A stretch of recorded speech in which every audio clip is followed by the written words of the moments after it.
like to welcome everybody to Saturday night of football here in Ashland, Kansas. We're going to start with announcing the visiting team starters for the Otis-Bison. We'll start with number 5, Colton Corey. Number 15, Aiden Oaks Lowry. Number 25, Travis Ross. Number 55, Marcus Starr. Number 90, Connor Schenk. And number 95, Kelson Juneau. And now for the Ashland Buckland Blue Jays, number 3, Ethan Bates. Number 7, Miles Haskell. Number 10, Ryan Stebbins. Number 17, Ivan Perez. Number 18, Ethan Betcher. Number 44, Carter Nagel. And number 54, Garrett Landis.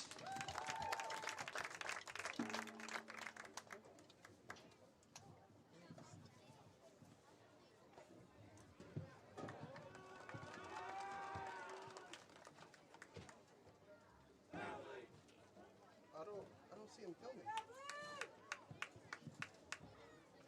Now, if I could get everybody to please rise, face the west end zone, help us pay tribute to our great nation, sing our national anthem.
Yeah, that's what Mr. Cole told me.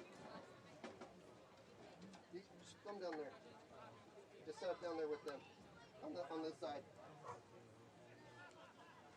Oh, we're gonna go see if you can find one. Okay, go find it.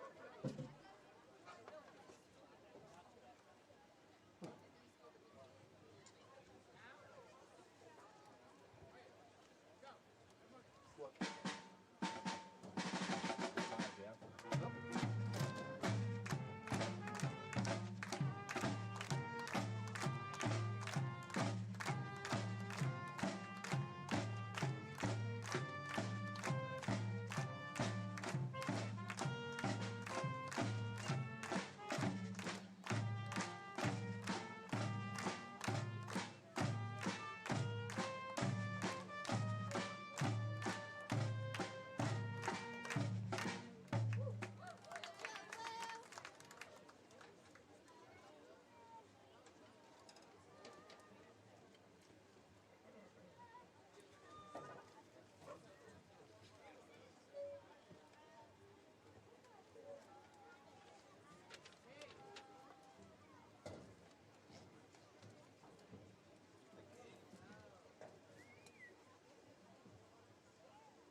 Thank Stock Grove State Bank for sponsoring the tailgate food tonight. Anybody that hasn't made it over there for a good meal, might head that way, the West End Zone, get that meal.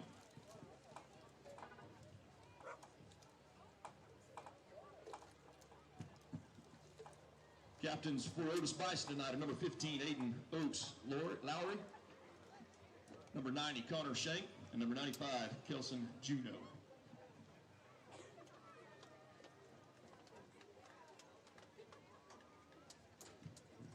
Captains for the Blue Jays are number 7, Miles Haskell, number 18, Ethan Betcher, and number 54, Garrett Landis.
Blue Jays, Ashland Buckland Blue Jays were deferred, and Otis-Bison will be back to receive to start the game. I turned it down. This is down quite a bit. If I was you, I would sit as far over there as possible.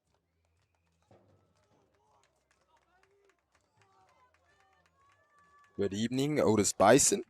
It is Louis McVeigh here in Ashland, Kansas for the Otis-Bison Cougars versus Ashland/Buckland Aces/Blue Jays. We are at Ashland. Tonight, your Otis-Bison Cougars will receive the ball to start the game. We'll see what the Cougars have in store. Notably, the Cougars are missing a few key players, and Gavin Alloway and Maddox Firebaugh are not suited up for the evening. They are both injured. This is another lovely night for Saturday night football. So it is an astounding 80 degrees with a light breeze, clear skies. And that is hopefully the end of meteorologist Louis McVeigh here tonight. Back to receive for Otis-Bison is Aiden Lowry.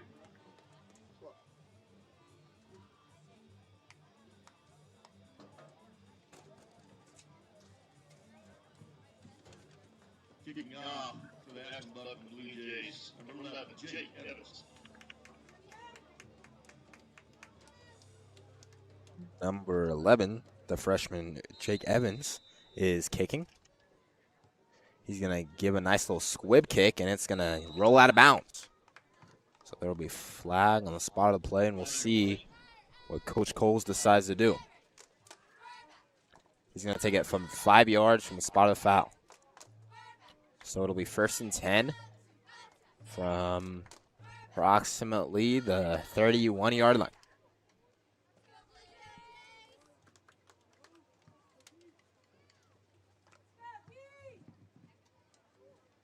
Kick rolled out of bounds, untouched.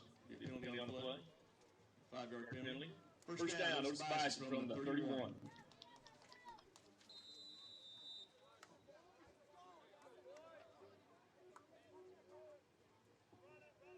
Aiden Oaks playing quarterback for the Cougars tonight. He hands it off to Travis Ross to start the game. And it'll be a nice little 4-yard gain. So it'll be 2nd and 11 for the Cougars.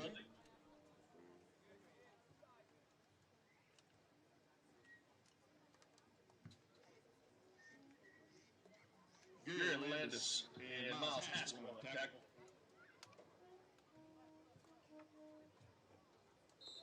It's going to be a false start on the Cougars. Looks like everyone but the center.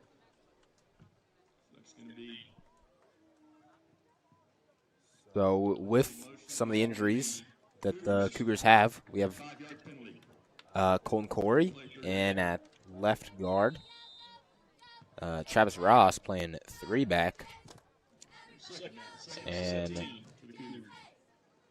going to hand the ball off to Aiden Oaks. He's going to be taken down by 2 Blue Jays in the backfield. And just like that, it'll be a 3rd and long.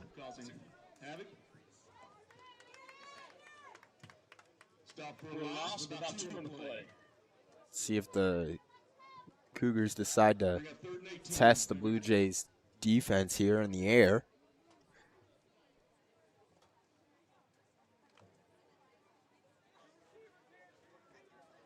And you'll see Colton and Maddox line up on the right side. Split out. It's a nice little quick look. He's pressured. And they're going to say fumbled the ball. And Seven's going to take it to the house. And that will be how the Cougars start the game. Touchdown, Blue Jays.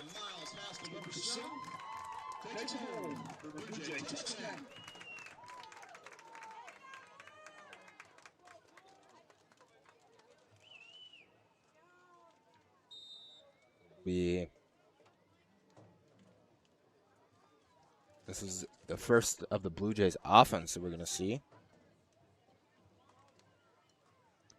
And, excuse me, their special teams is they're going to kick an extra point, or attempt to.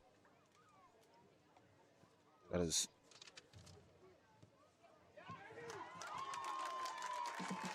kick is good. Kick from the junior Miles Haskell. And just like that, man, maybe the Cougars were napping on the way here. Hopefully that wakes them up. It is a 3-hour trek. But the Cougars need to be ready to play some football right now. They're down 8-0 with 2 minutes remaining in, 8 minutes remaining in the first quarter.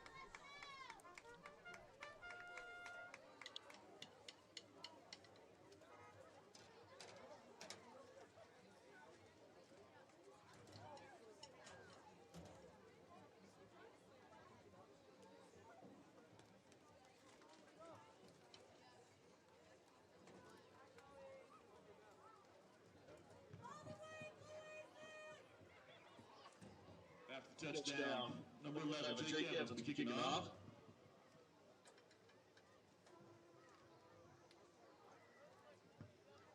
The kick again for the Blue Jays is number 11, Mr. Jake Evans. And Aiden Oaks Lori back to receive. They're going to do a little onside. It's going to be out of bounds at the 36-yard line.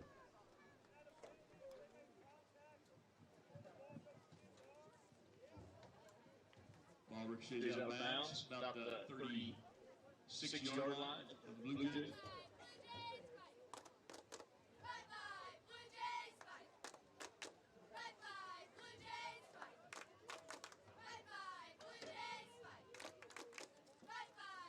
Mr. Coles trying to get a foul on the play as the ball seemingly ricocheted off of a Blue Jays player before it went 10 yards. No foul on the play, and 1st and 15 for the Cougars at the 36. See if the Cougars offense can get something going here. Low snap. Travis Ross picks it up and ends up out of bounds.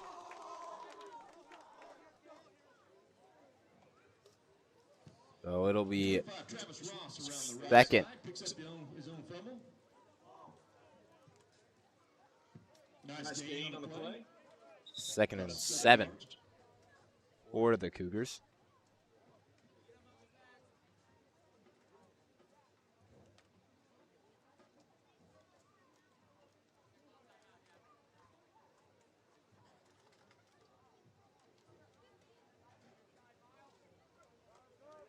Travis Ross gets handled in the backfield again by the Blue Jays. Number 25 for the Cougars, Travis Ross, straight ahead. Cougars don't really look like they're awake right now. A little slow off the ball to start this game out. Haskell assisting on that tackle.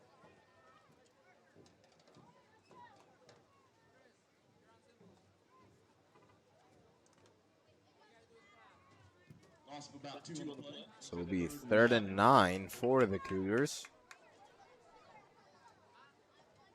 Another bad snap. The Cougars fumble for the 3rd time tonight. Aiden picks it up. And it'll be 4th and 10 for the Cougars. No loss on the play. Brings up 4th and 9 for the Cougars.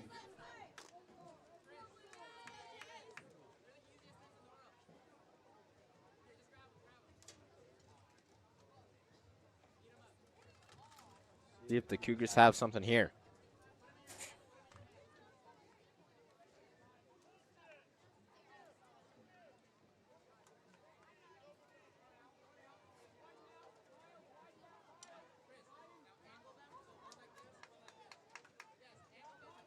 Another fumble.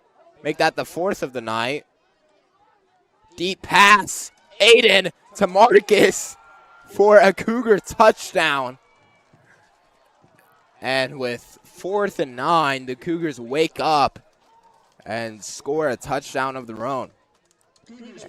Ricky Martinez will jog onto the field for the Cougars. That means that we will be attempting a field goal to tie this game up. Aiden Oaks holding.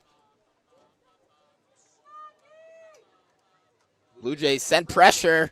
The kick is up and good. So it'll be a tie game, 8-8.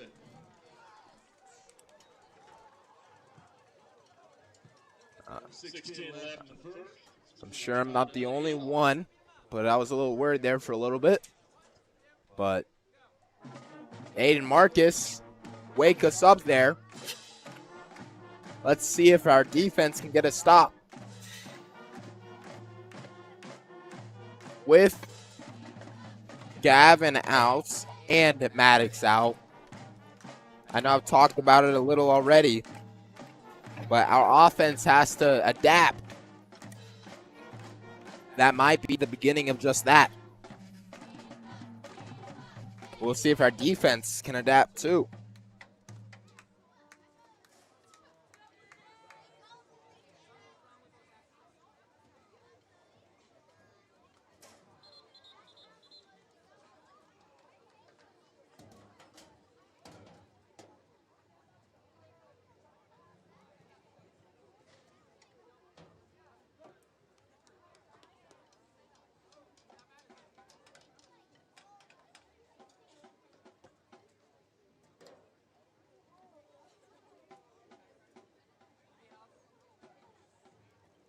Now it'll be the Cougars' own Kelson Juneau kicking off.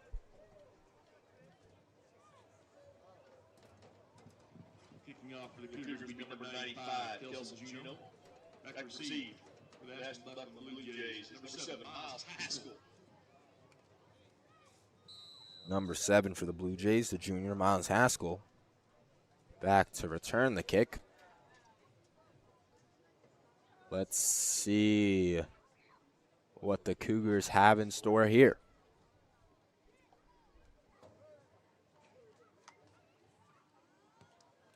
It'll be a deep kick out left, and it'll go out of bounds around the 9-yard line. Excuse me, around the 11-yard line. Kick sails out of bounds, untouched. Flag on the play.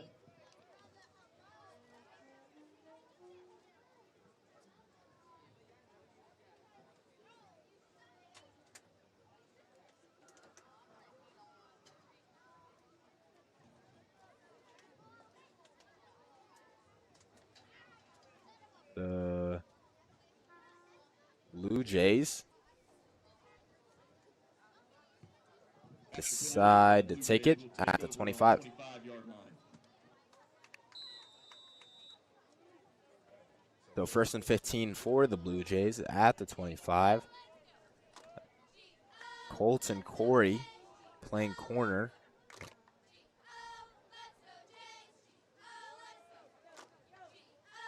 And tackled at the line of scrimmage. A Noakes in on the play. And Travis Ross. Marcus Starr, number 55, for the Cougars on tackle.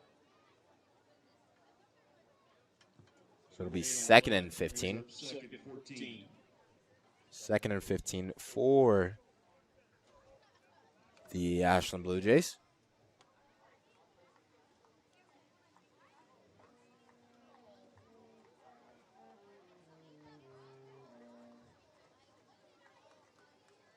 What do we at? Play action pass. Pass defended by Travis Ross. Target is number 10, Ryan Stebbins, the 6'3" sophomore. Evie Bates, ball's just short. Ryan Stebbins was on the receiving end of that. Incomplete pass off the clock.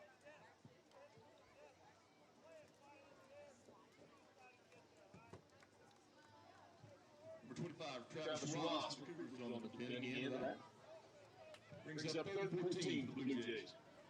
Cougars have a chance to get a 3rd down stop. They're going to look to pass.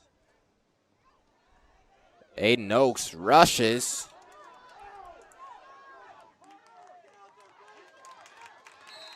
And he gets about 20 on the play, so it'll be 1st and 15 for the Blue Jays at the 35-yard line.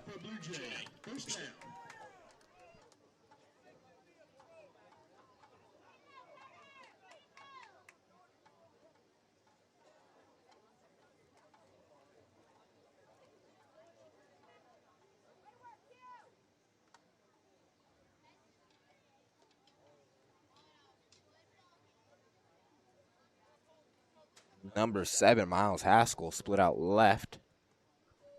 And number 10, Ryan Stebbins, split out right. They're going to motion across and hand it off to number 7. Travis misses a tackle, and Stebbins off to the races. Colton cannot catch the junior. Haskell scores his 2nd of the night, 1st on that fumble return.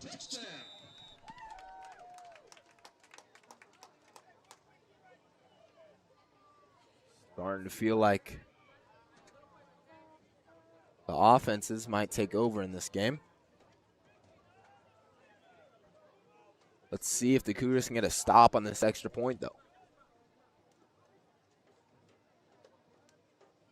High snap. Kick is whiffed. And Marcus picks it up, and it's dead. So, man, looks like the Cougars might get a stop. Force 3rd and long. Then a 20-yard gain on the run. Gets a 1st down. Next thing you know, Mr. Miles Haskell scoring again for the Blue Jays. See what the Cougars do here. They've struggled early on with the run. They've fumbled the ball 4 times. That is when the offense is your strong suit. It might be hard to win a football game if you don't score. I know that might sound brain-shattering, but you need the ball to score. Don't have the ball if you fumble. Let's see if Travis and Aiden can fix that issue here.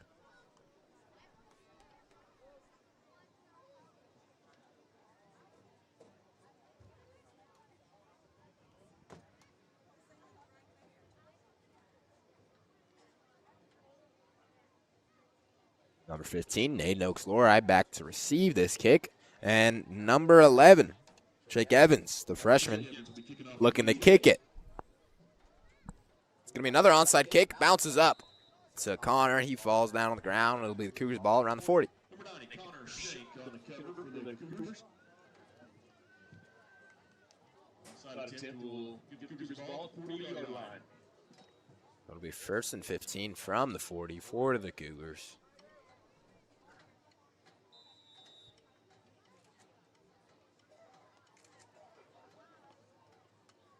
Aiden Oaks jogging into the huddle.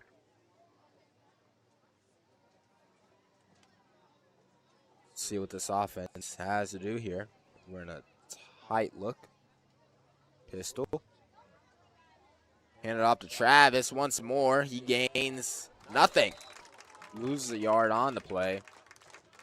And it'll be 2nd and 16 for the Cougars.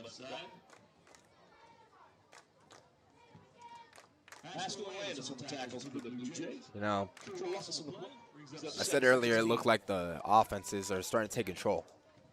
Let me rephrase that. Looks like Ashland's offense is starting to take control as the Cougars have continued to struggle throughout this first quarter so far. But they haven't been able to get a stop defensively. Plus side, they did not fumble the ball. So 2nd and 16 for the Cougars from the 39-yard line. It's going to be Aiden Oaks rolls that right. Intercepted by number 10. Brought down by Marcus Starr. And the Cougars, I asked for them to not fumble. They did not fumble through an interception. So flip the line to gain around. It's 1st and 15 for the Blue Jays at the 39-yard line. 1st and 15. Cougars need to stop here.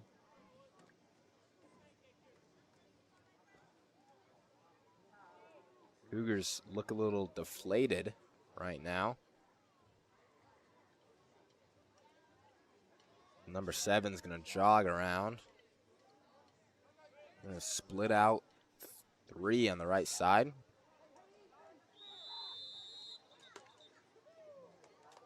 Flag in play.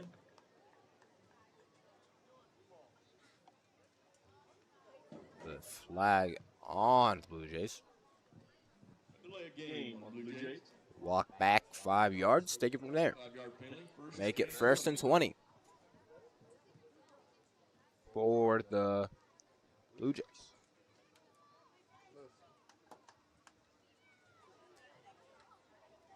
Same look offensively for the Blue Jays as they're under center. Handed off to number 7 inside. Wrapped up and take down. So it'll be a gain of 2. And it's 2nd and 18 for the Blue Jays.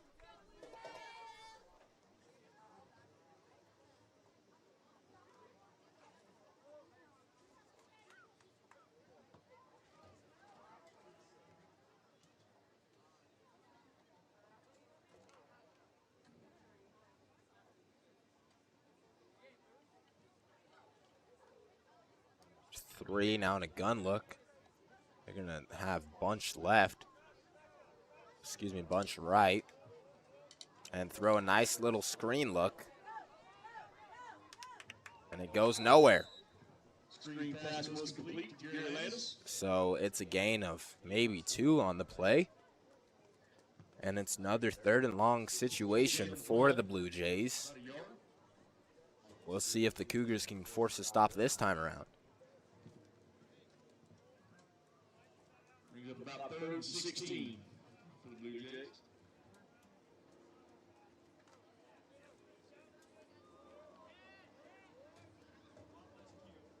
Number 10, Ryan Stebbins split out right. And 20, Quentin Garrison split out left. Quick look offensively. They're going to throw a pass deep. And pass is incomplete. Defended by Travis Ross once more. And the 6'5" junior, Garrett Landis, cannot make the play offensively. So it's going to be 4th and long here for the Blue Jays. If I am Mr. Coles, I am praying for a punt. You guys will do hard on that. We'll run with 2 things at once, thank you.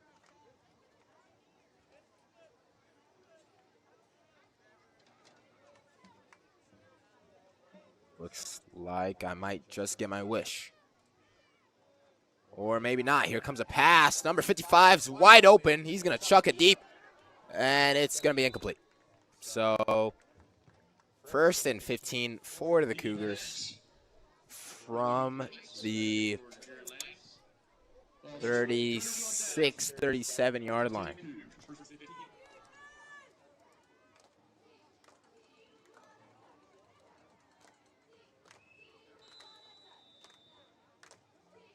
Cougars get that stop. This is a real football game. I was a little stressed out there for a little bit, but nerves have been calmed. And Colton Corey is going to split out right. 6'2" sophomore for the Cougars. It's going to be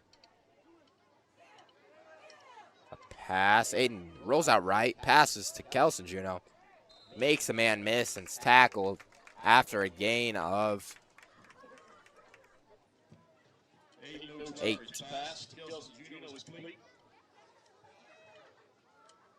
It'll be 2nd and 7 for the Cougars.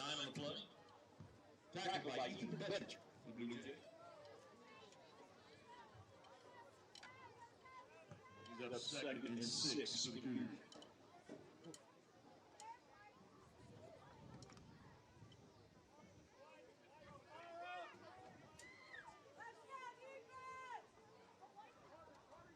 Cougars beginning to have some, well, I'm not going to jinx it. As Aiden Oaks looks to pass once more, he's going to throw a ball to Colton Corey, and he's taken down at the 5-yard line. So it'll be 1st and goal for the Cougars from there. Pass complete to 5, Colton Corey for the Cougars. Picks up first down, 1st and goal. Cougars in the red zone. Goal from the 7-yard line.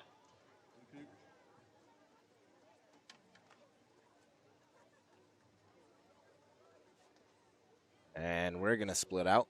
Cougars going to split out Marcus and Colton on the right side of the field. Travis Ross. The backfield, Aiden Oaks at quarterback. He's going to look to throw a screen pass.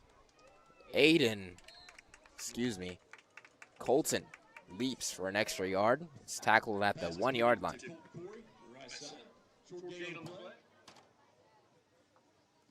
Second goal from the 1.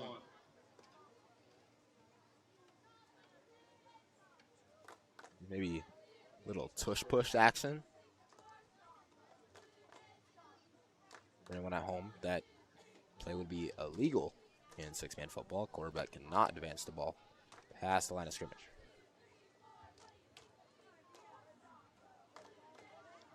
Kelson Juno and Connor Shank split out left.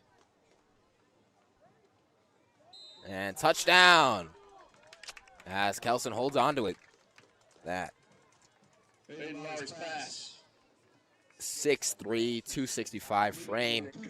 And Ricky Martinez is going to jog out for the extra point attempt.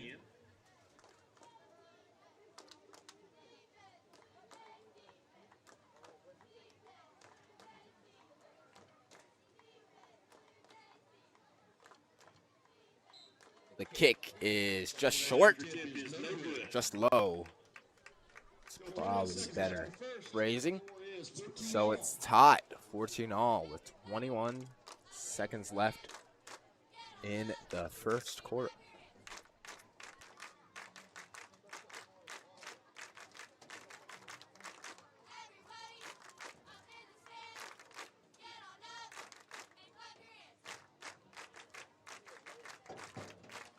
Maybe the Cougars just need to wake up a little bit, stretch, get their legs warmed up after that long bus ride down here.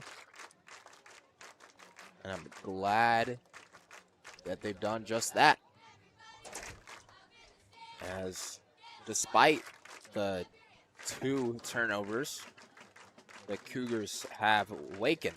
And as you guys can see, it is a beautiful, beautiful evening here in Ashland, Kansas. Sky's lovely. The Cougars have been lovely to watch so far tonight.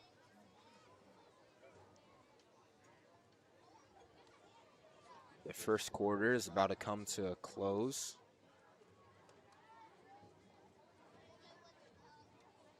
All tied up, 14-14. Nothing too special other than, man, 4 fumbles so far. Only one's a fumble lost, but regardless, the Cougars have fumbled the ball 14 times. Excuse me, 4 times. I'm not best with the numbers, although the Cougars do have 14 on the scoreboard. So Kelsey Juneau gonna kick off for the Cougars. And number 7, Miles Haskell, the junior. It's a return. It's a knuckleball. He picks it up just at the 5-yard line. 13, Noah Reichel misses a tackle. Kelson cannot make a play. Makes another man miss. No, he doesn't. Wrapped up at the 40-yard line by Aiden Oaks. Man, it was a great kick to the 5-yard line.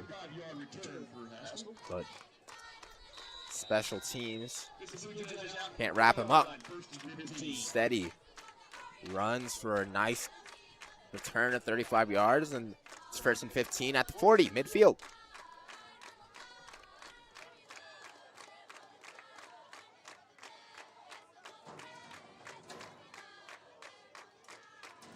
Just like that, Ashland offense, led by number 3, Ethan Bates, are on the field. And it's going to be a delay of game, I'd assume. Excuse me, false start on the offense. So it's going to be 1st and 20. Back to the 35-yard line, 1st and 20.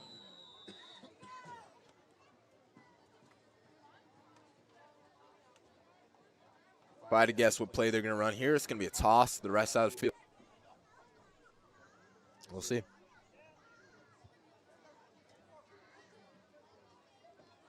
And it is just that.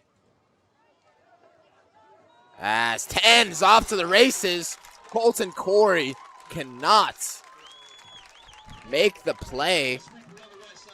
And there is a combined 34 points scored in the first quarter. Combined. Excuse me. He stepped out of bounds. So it'll be 1st and 15 from there. At the end of the first, score is tied, 14-14.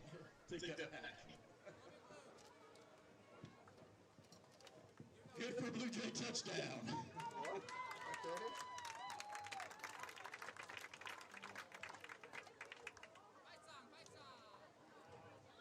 A lot just went on. First was a touchdown, then he stepped out of bounds, and now it's back to a touchdown. Again, explosive first quarter offensively for both teams. Blue Jays are singing their fight song like a touchdown scored. Announcers saying there's a touchdown scored. Refs are not. So I believe it'll be 1st and 15 for the Blue Jays at the edge of the red zone at the 20-yard line. The beginning of the second quarter. So, nonetheless, like I was saying, big quarter offensively. And let's see if the Cougars can get a red zone stop here. Man. The DB room for the Cougars looking a little different here with Gavin Alloway and Maddox Firebot both out for tonight's contest. Cougars aren't struggling to defend the air. They're struggling to defend the run, though. As we've seen a lot of runs where either number 7, Miles Haskell, or number 10, Ryan Stebbins, just been faster than the Cougars. As they hand the ball off inside, and he's wrapped up at the 11-yard line by Aiden Oaks. So, down by Lori for the Cougars. Gaining about 8 on the play.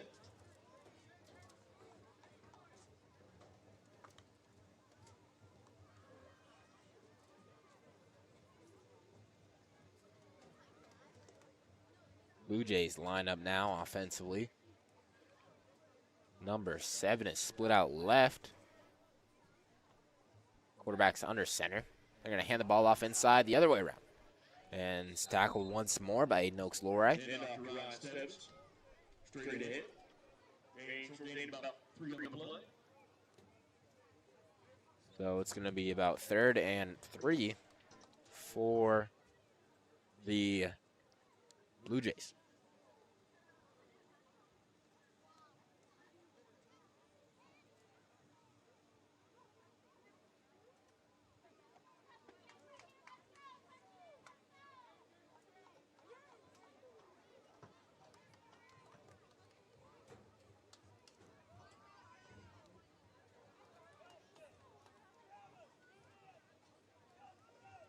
Going to hand the ball off inside again. He's wrapped up by Aiden Oaks, Marcus Starr, and Colton Court after a gain of 1. So it's going to be 4th and short 2. They're going to say it's good enough for a first down. So it'll be 1st and goal for the Blue Jays. First down.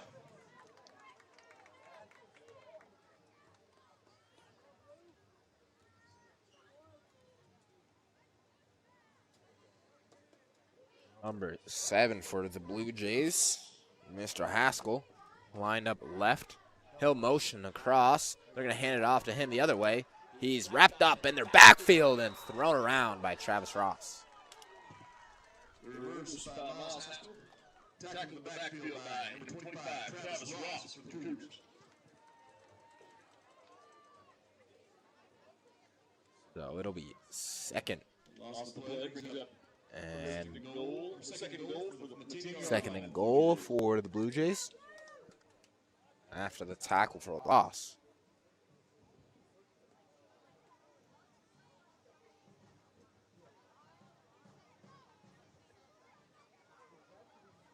Number 3 under center. He's going to hand play action pass. Have an open guy in the end zone. He holds on to it. And touchdown for the Blue Jays. So 20-14 is the score now with approximately 7 minutes left in the 2nd quarter.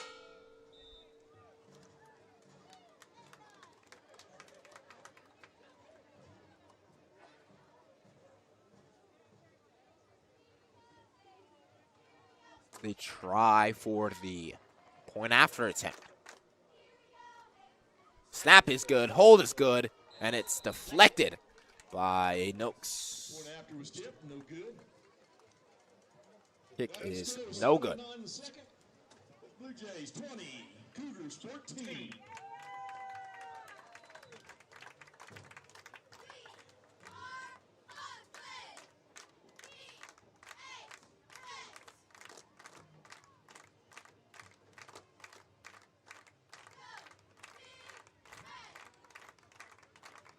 So this is an interesting setup for Buckland/Ashland. They were originally both 8-man teams at the beginning of the season. Didn't have enough to field a team, so now they're co-opted. Had to forfeit all their games. That's why we're playing on a Saturday tonight.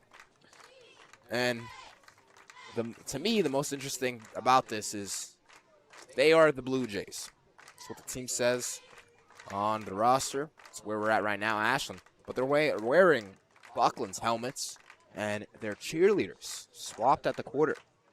So hopefully they're not rivals in other sports. I wouldn't know. It's an interesting setup nonetheless. As number 11, Jake Evans, looking to kick the ball to Aiden Oaks for the Cougars.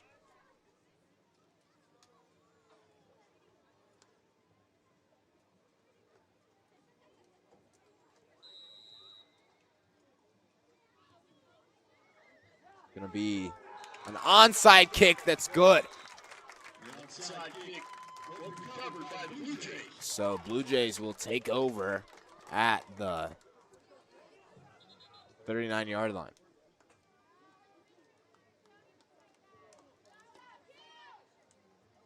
Refs are going to talk it over, make sure nothing illegal is going on.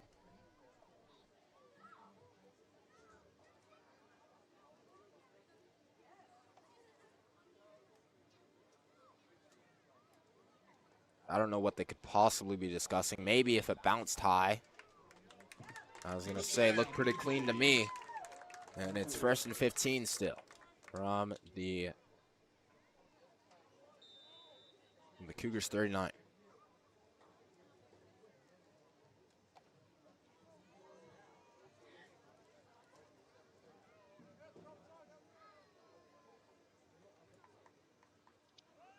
Toss to the right side. Number 7 breaks through and it's wrapped up by Connor Shank.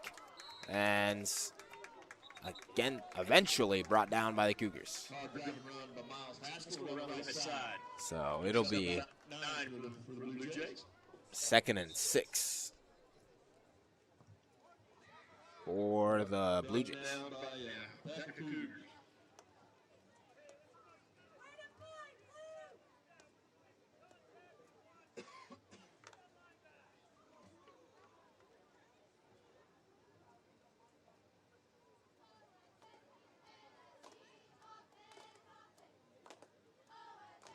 See what the Blue Jays gonna do here. That's number 3 under center once more, Mr. Ethan Bates. They're gonna toss it the other way, and number 7 is wrapped up by Colton Corey after a short gain. So it'll be 3rd and 5 for the Blue Jays.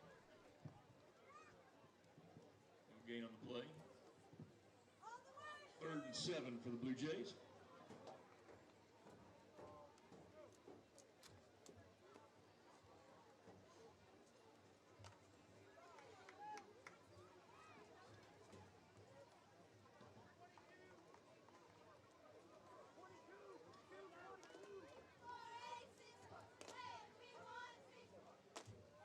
Quick pass look.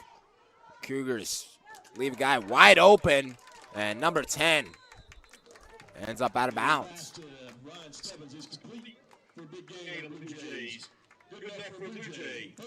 So it'll be 1st and 15 for the Blue Jays after the short pass attempt.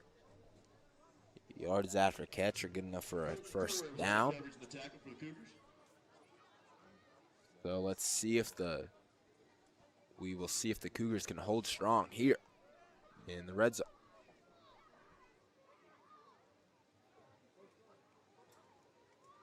Blue Jays looking to pass. Nice little mesh concept as there's some pressure on the play. And pass is incomplete.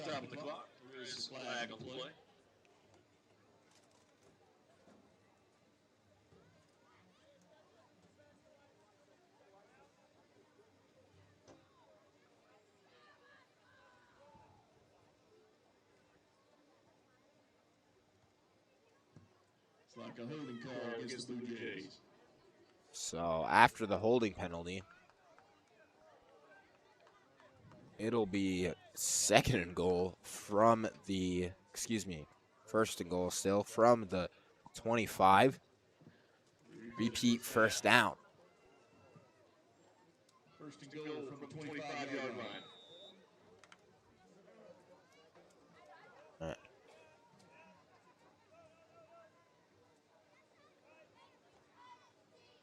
So the Blue Jays line up under center.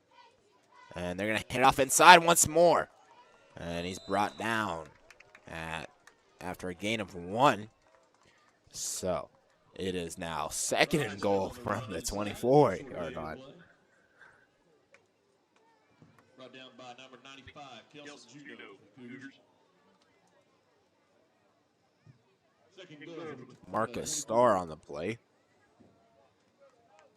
And number 7, the playmaker, Miles Haskell, lined up on the right side. It's going to be play action. Let's see if they can beat him deep. And pass defended by Travis Ross. He drops it in the end zone. So the clock will stop, and it'll be 3rd and goal. Pass just incomplete. From the 24-yard line. Man, we've seen Travis make some great plays on the ball. Brings up 3rd and goal for the Blue Jays. 24.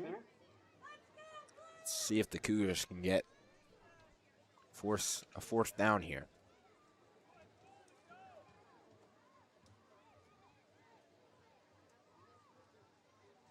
So Mr. Haskell lined up on the right side once again.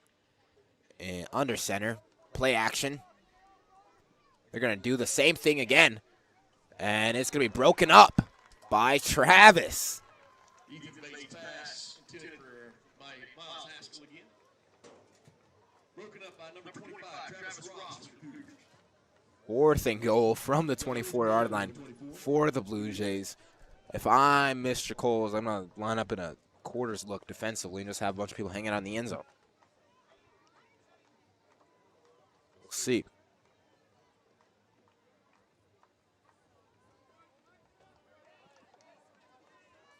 Cougars going to rush 3 here. Looks. No, Connor Shank. Up and pass. Look. Overthrown. Incomplete. And the Cougars will take over. And the pass falls incomplete. We turn it on downs. So it'll be 1st and 15 for the Cougars from the 24-yard line.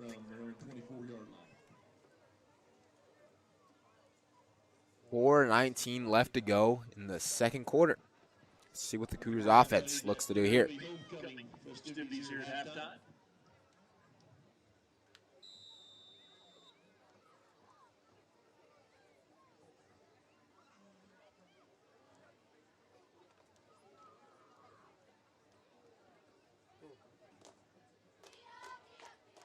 So Colton Corey lines up on the left side. Split out. Blue Jays blitz. Pass is incomplete.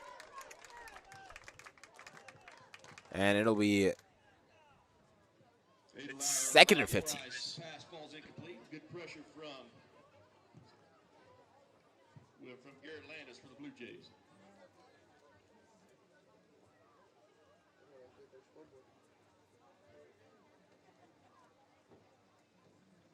So it'll see what the Cougars do here.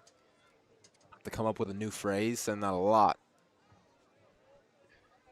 But Colton Corey, Marcus Starr and Connor Shank line up on the right side. They can hand the ball off to Travis. Makes a man miss and gets a couple yards. So it'll now be 3rd and 12 for the Cougars. See what the Cougars do here. Man. Miles Haskell.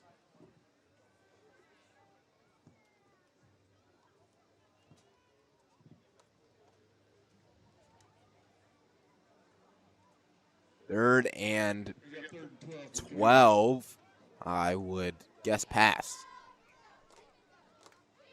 As we see Colton Corey and Marcus Starr line up. Colton Corey is tackled at around the 35-yard line. So it'll be 4th and 4 for the Cougars. Cougars haven't really had much success on the ground. So despite the situation of 4th and short, I would look for a short pass here.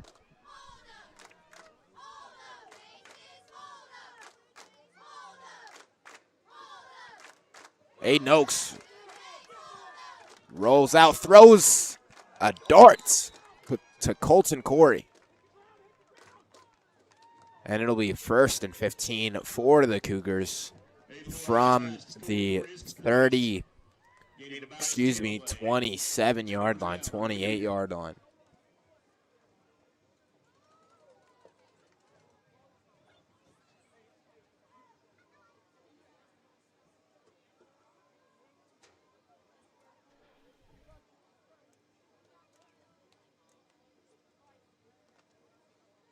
Liking the way the Cougars are looking when they're throwing the ball here. Not so much when they run it. As Travis Ross and Aiden Oaks in the backfield. Aiden throws the ball to Colton Corey. He's going to try and break a tackle, but he can't. He's brought down after a gain of about 5, maybe 7. So it'll be 2nd and 8.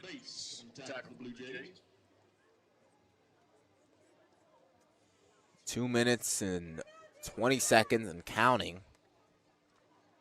See if the Cougars can see what the Cougars do with time management. If they can maybe hold the ball towards a little bit closer. They're going to run a nice hitch look to Colton. I'm going to say he's tackled inbounds. Clock is going to run. Gain about 5 on the play. 3rd and 2. So it'll be 3rd and a long 1 for the Cougars. As they've just marched this ball right down the field.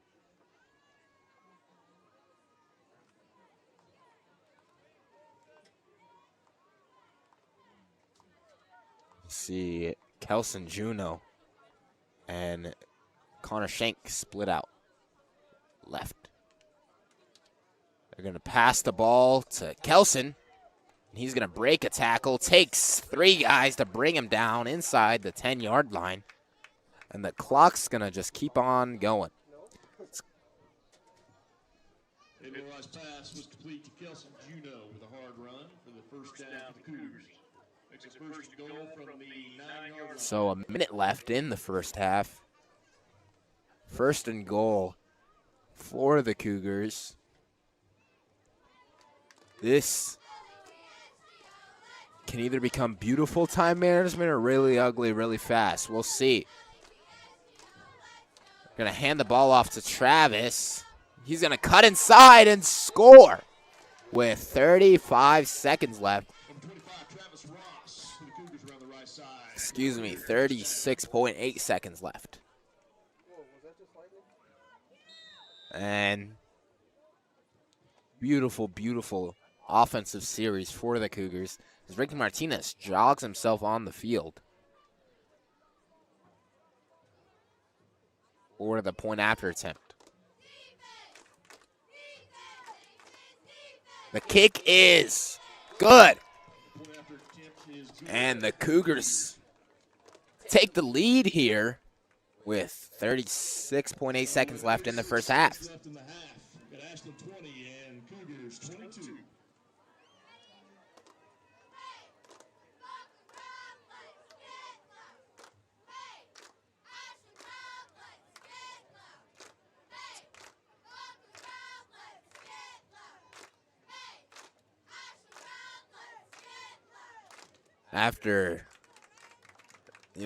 After the first quarter, I was talking about how the offenses were so explosive. And then here in the second, we've seen them kind of slow down a little bit, and only 1 score each.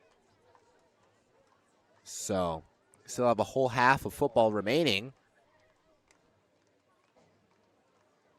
But Ricky's making kicks.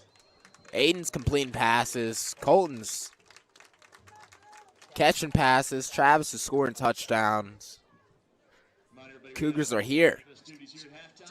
And this is Ashland's homecoming. You missed, if you're at home listening, you missed some good free food provided by their local bank.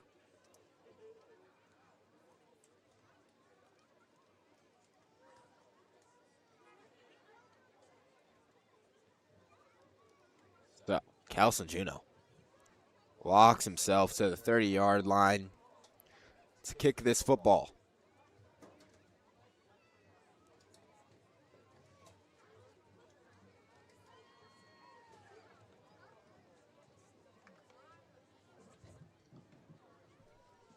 Back to receive the Ashland of the Blue Jays is number 7, Miles Haskell. Kicking off the Cougars, number 95, Kelson Juno. The 5'10 junior Miles Haskell back deep for the Blue Jays. And the ball's going to just make itself out of bounds around the 20-yard line. We'll see what the Blue Jays decide to do here.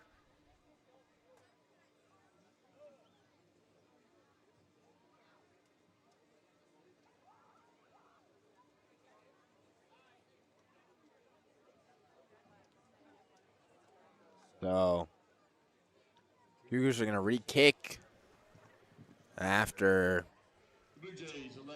Mr. Ben Fox, the coach of the Blue Jays, decide what to do after the penalty. 37 seconds remaining in the second quarter.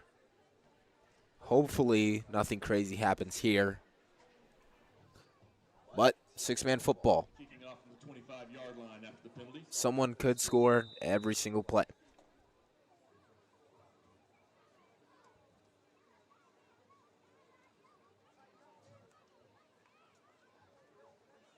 So Kelson Juno is going to kick the ball once more.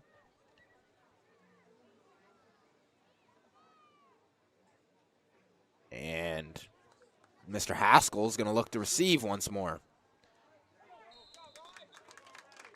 The onside kick does not go well for the Cougars.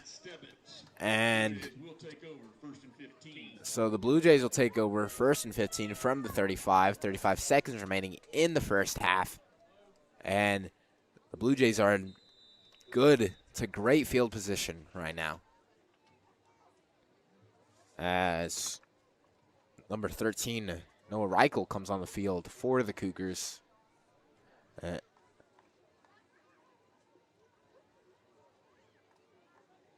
Cougars, I'm assuming, looking for a pass play here. Number 10, pitch his side. And he's brought down by Colton Corey around the 20-yard line, out of bounds. Excuse me, more around the 18-yard line. So it'll be 1st and 15 for the Blue Jays. And now there's 30 seconds remaining, and the Blue Jays are in even better field position inside the red zone.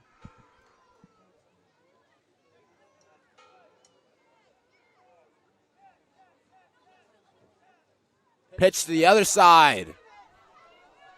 Noah comes up with the play. And the Blue Jays call a timeout to stop the clock. Miles Haskell around the left side is tackled with a gain of about 7 on the play. Timeout Blue Jays. Man, with 30 seconds left in the game, that onside kick right now might change the way that we look at this game going into half, as the Blue Jays could easily score here. So, there's been a lot of discussion in NFL circles about knuckleballs when it comes to kicking. Makes it a little unpredictable. And Kelson Juno tries to do something similar. Doesn't go their way. As the Blue Jays, man, Cougars get that onside kick, they score, and they could be up 10 going to the half, and all of a sudden everyone's happy. Now they could be looking at being down 6 going to the half. So hindsight's 20/20, and the Cougars defense will look to get a stop here. With 23 seconds remaining, Ashland down 20-22. So 23 seconds before half, Blue Jays will start again. Second down from the 12-yard line.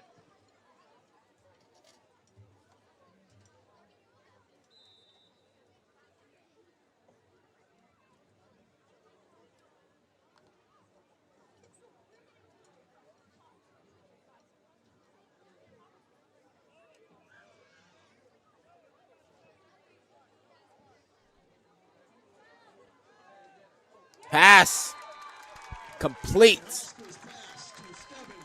Ashland scores a touchdown with 20 seconds left in the game.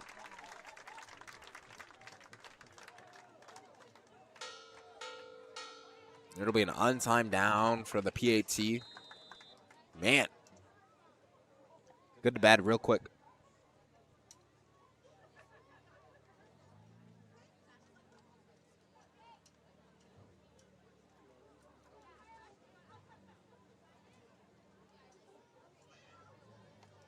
EAT.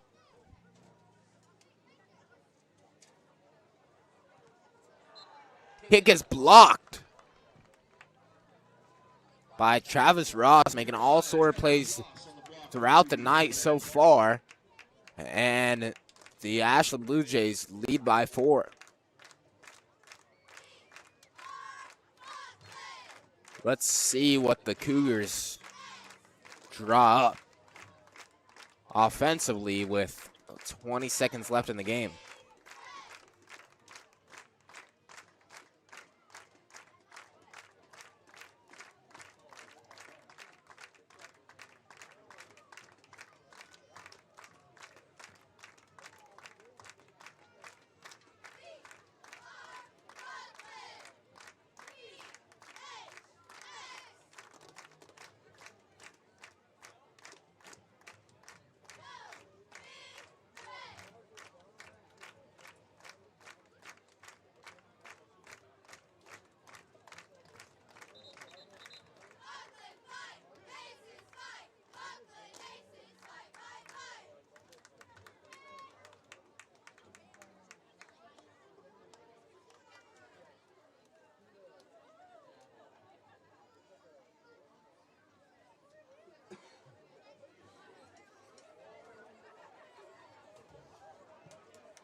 After the score, with 19 and a half seconds left, kicking off for the Blue Jays will be number 7, Miles Haskell.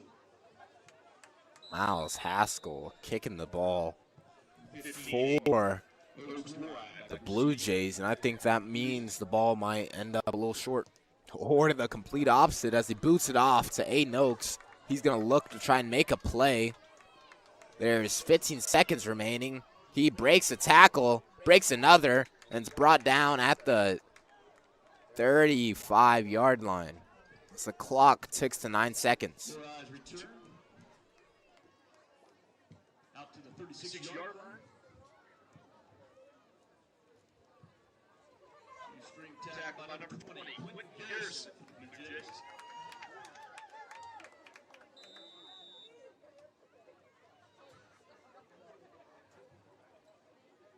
So 1st and 15 from the 35.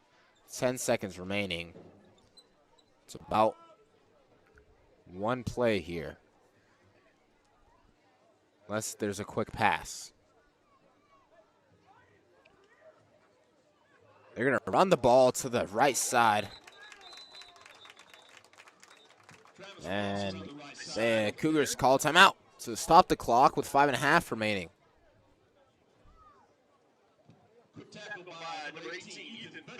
So after the short gain and a short gain, offensively, 5 seconds left. Aiden plays baseball. See how big of a cannon he has.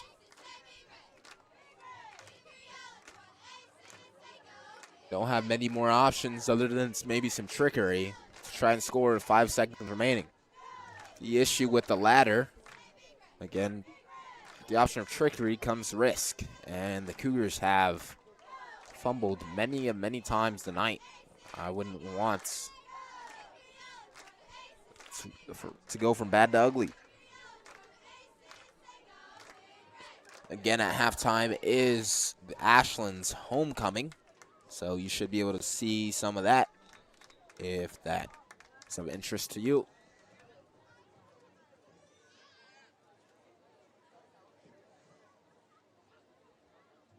It'll be 2nd and 14 for the Cougars. Hail Mary situation. Again, they're going to hand the ball off. And he's brought down. And the Cougars call another timeout. And 25, Travis Ross with a hard run around the left side for the Cougars. Picks up about so it's going to be 3rd and 8 yards for the Cougars.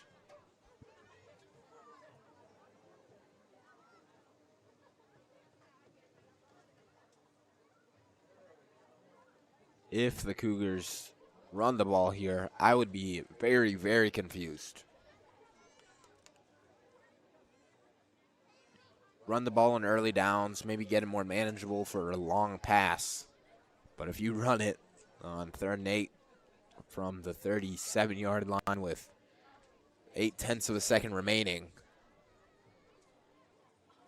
that one I don't know if I can get behind. We'll see what Mr. Coles draws up.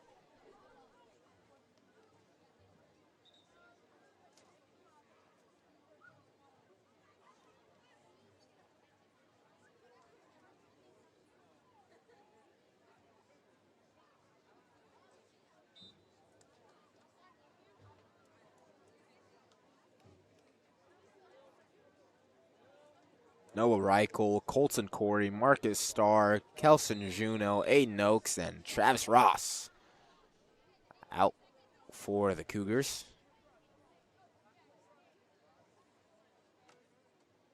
We'll see. They're going to throw up a prayer, and it's intercepted. He's brought down. So that'll be the end of the first half. Ashland leads 26-22. Story of the night. Man, early on, Cougars couldn't hold on to the ball, struggled offensively. Ashland's pretty much walked their way to scores every single time they've had the ball. But they figured it out, and we're in a competitive ball game here, 26-22. We'll see what the rest of the story writes, as I will let you guys watch this halftime ceremony in peace and harmony without the voice of my own.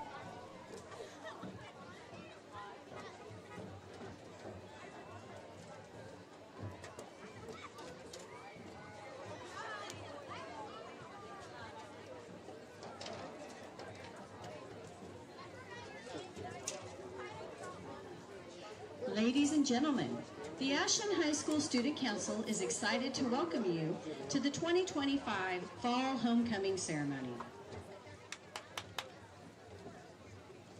Mia Siniceros is tonight's first homecoming queen candidate. She is the daughter of Amanda Galindo and escorted by Francis Young. Throughout high school, Mia has been active in cross country, track, FFA, basketball, tennis, class vice president, secretary, and treasurer, and she was a state qualifier in cross country, tennis, and track. Mia's most memorable moments are the late night Roblox gaming session with the boys. Her favorite food is pasta and, of course, Francis's breakfast. After graduation, she plans to attend college and pursue a career in early childhood education. Mia would like to thank her mom and Francis for supporting her, her sisters for pushing her to be the best, the NBA fam for having her back, and the tennis buddies, Dagnan, Eli, and Savannah, for getting her through high school.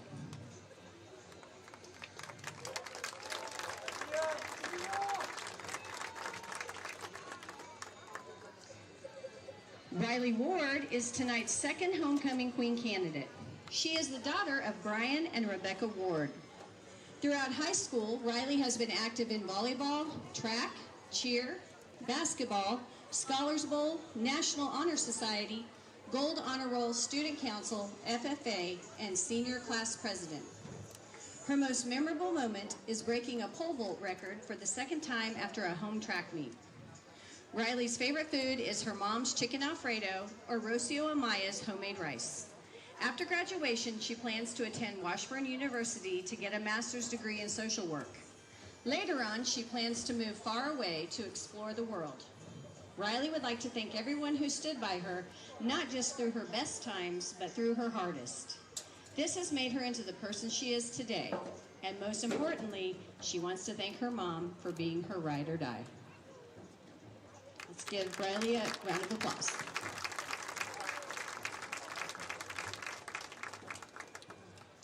Tonight's final homecoming queen candidate is Addie Landis. Addie is the daughter of Matt and Christina Miller. Throughout high school, she has been active in cheer, tennis, volleyball, FFA, band, student council, Kansas Teacher Academy, and honor roll. Addie's most memorable moment in high school is picking up her brother on the side of the road because he ran out of gas. Her favorite food is spaghetti and her dad's steak. After graduation, she plans to attend Emporia State University and get her bachelor's degree in elementary education. Addie would like to thank her mom, who pushed her to be the best and was always her biggest fan.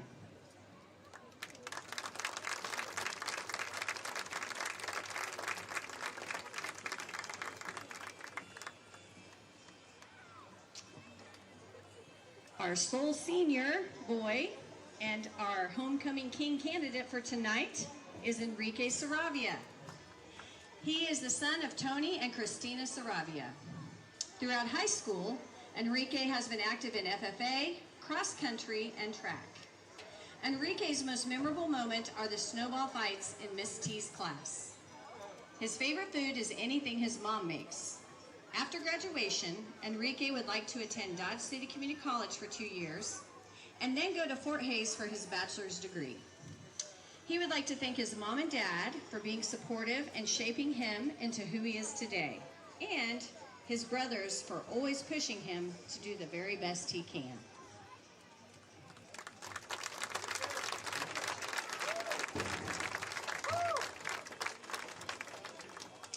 Our kindergarten attendants tonight are Lainey Beckford, daughter of CJ and Molly Beckford,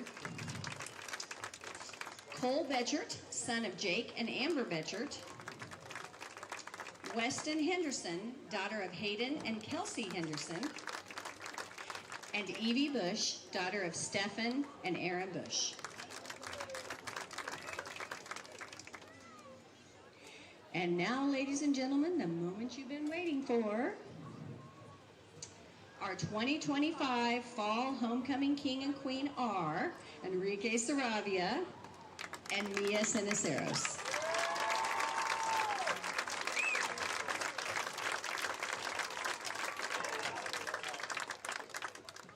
Congratulations to each of you.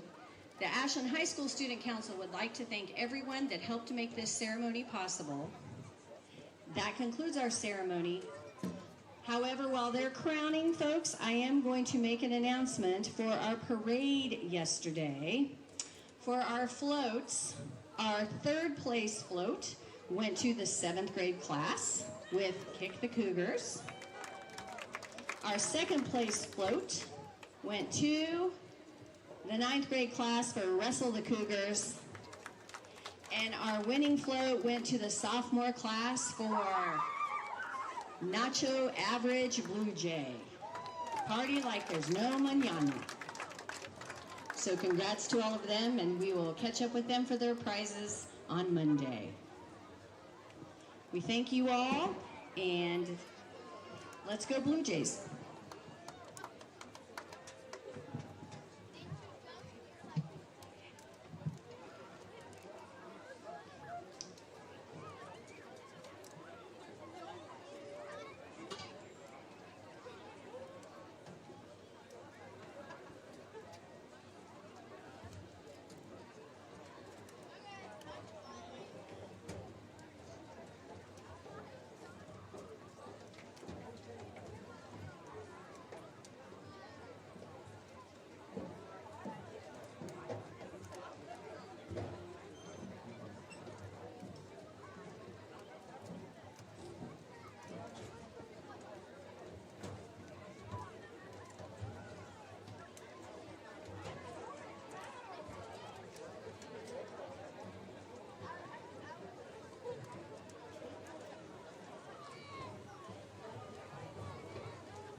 Yeah.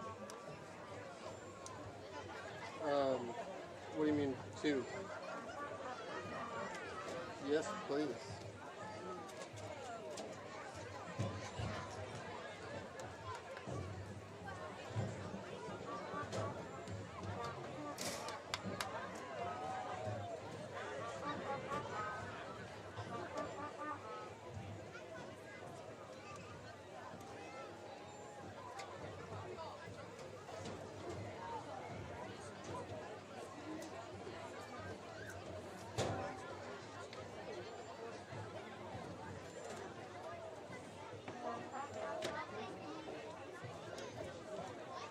Ah, yes.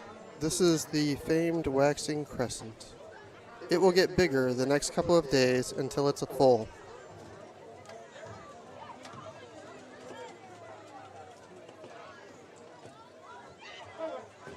Maybe when I get home.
We are back for the second half of Blue Jays versus Cougars. Score is 26-22. Ashland Blue Jays lead. Kelson Juneau looking to kick off to start the night.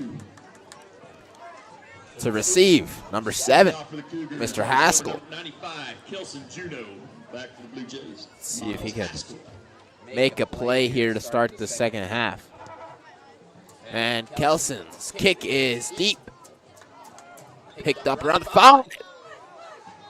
And I got a little loud there as he's brought down by Travis. And that's the 20. Brought down by Travis Ross for the Cougars. The first and 15 from the Blue Jay 20. So it's first and 15 after the kickoff.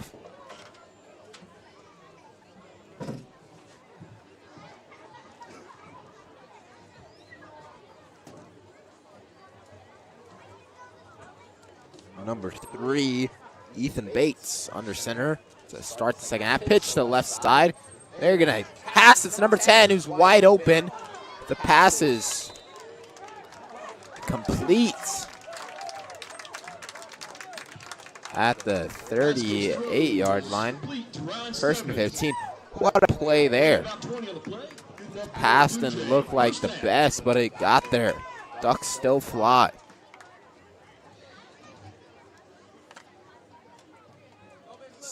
Number 7's cleat falls off, so he'll take a one-play break. First and 15. Pitch to the right side. And Aiden makes the play after Travis can't keep the edge. Yeah, if Aiden doesn't make that play, number 20 might still be running. About 3 on the play, brings up second and 12 for the Blue Jays. So, second and 12 here.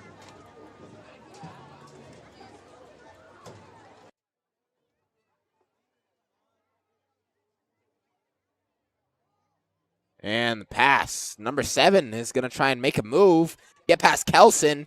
Can't quite do it. He's wrapped up around the midfield marker.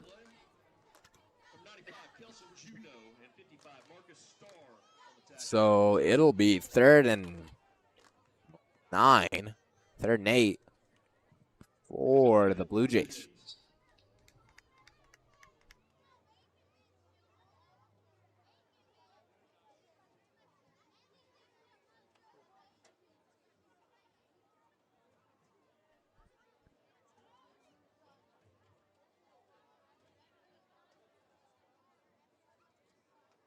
Mr. Bates. Pass right back to the quarterback. And he's hit after a gain of 2. The Blue Jays have drawn up some trickery here, but it's not working.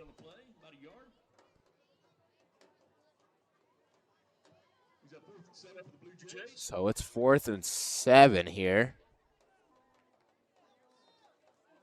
Cougars want to stop.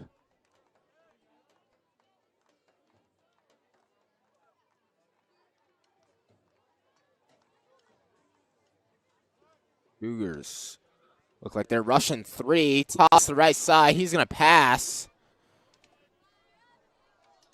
And pass is incomplete. Broken up by Colton Corey and Travis Ross, both there trying to make a play on the ball. So it'll be Cougar ball, 1st and 15 from the 34-yard line.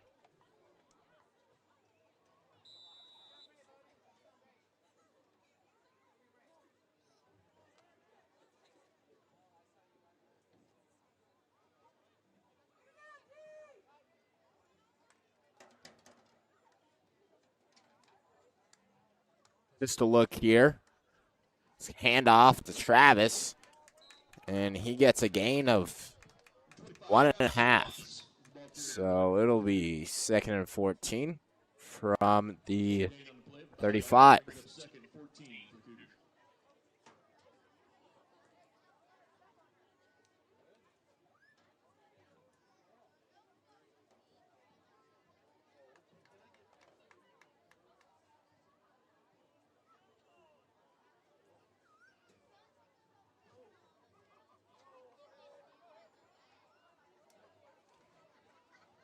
They hand it off to Travis once more. He's going to just try and run outside, and he's hit just short of the 40-yard line. So it'll be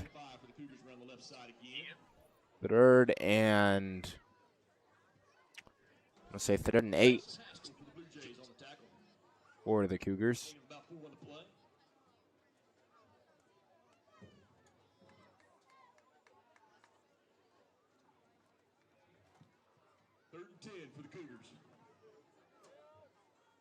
Marcus Starr and Colton Corey line up split right as Aiden looks to pass.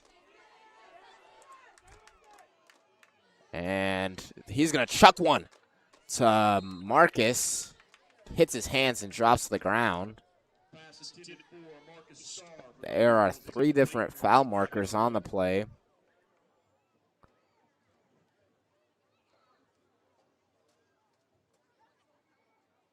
Going to be a face mask on the Blue Jays. That should be an automatic first down.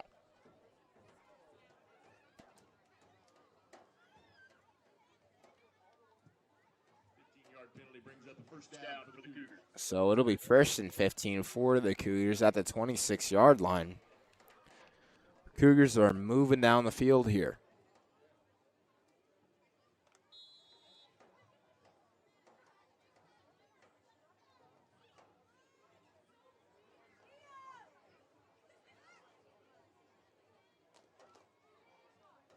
Hunter in the lead block, can't get there in time. In the end, will tackle him at around the 24-yard line for 2nd and 14. 2nd and 13.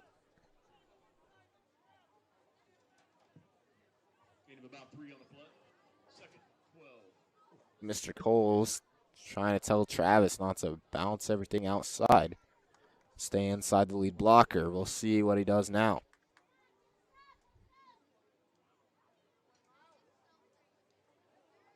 This time Travis bounces out, Aiden bounces outside, runs over a kid, and is pushed out of bounds at the 16, 17-yard line.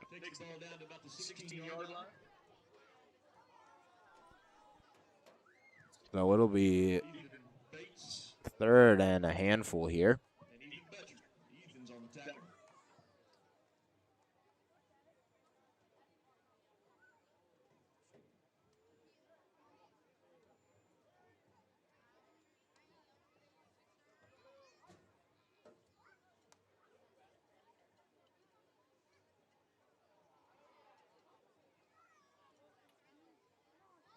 Pass to Noah Reichel. It's dropped.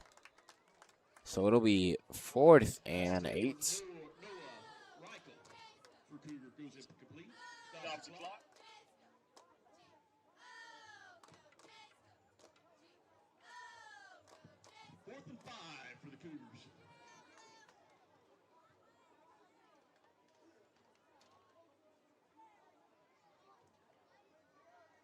This time, Noah and Colton are both split right.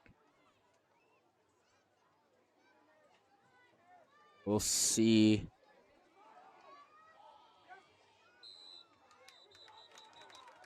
Pass is incomplete. They're going to say Colton is pushed out of bounds.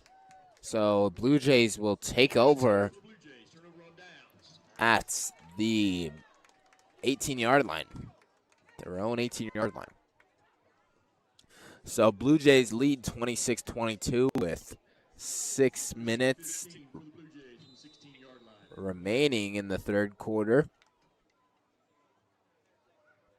Man, that drop by Noah Reichel might come back to hurt him.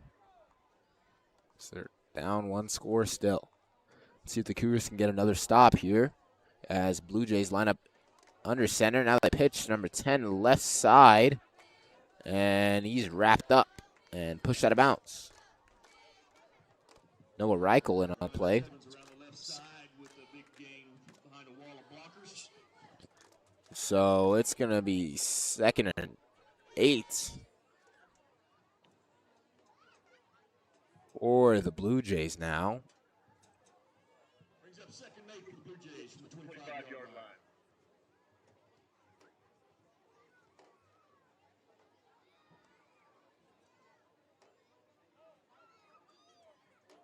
Two backs in the backfield. They're going to hand it off inside. He'll bounce outside. Let's see if he's faster. He makes a move.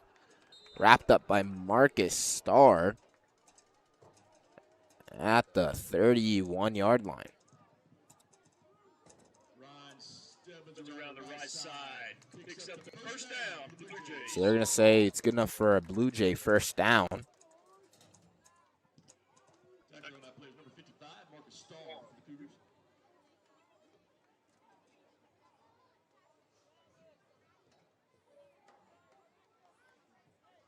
Number 10 split out left. That is Ryan Stebbins, the sophomore. And number 7 in the backfield. And they're going to hand it off to number 7 inside. He's wrapped up immediately and goes nowhere. So Marcus and Aiden in on the play. Starr got the backfield for the Cougars. And it'll be 2nd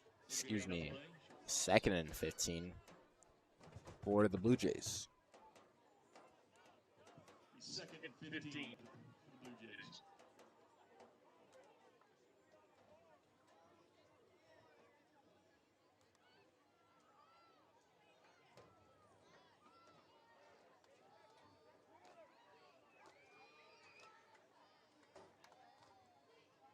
Number 3 looks to pass number 7.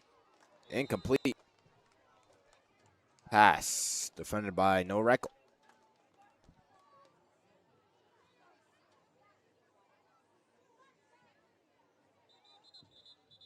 Bates pass falls incomplete. We got timeout by the official.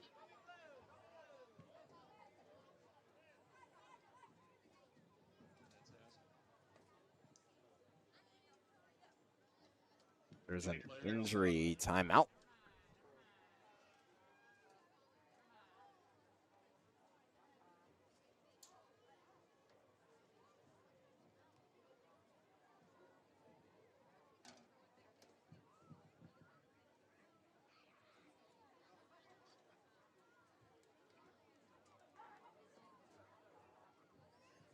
Take this time to announce the cheerleaders on the track.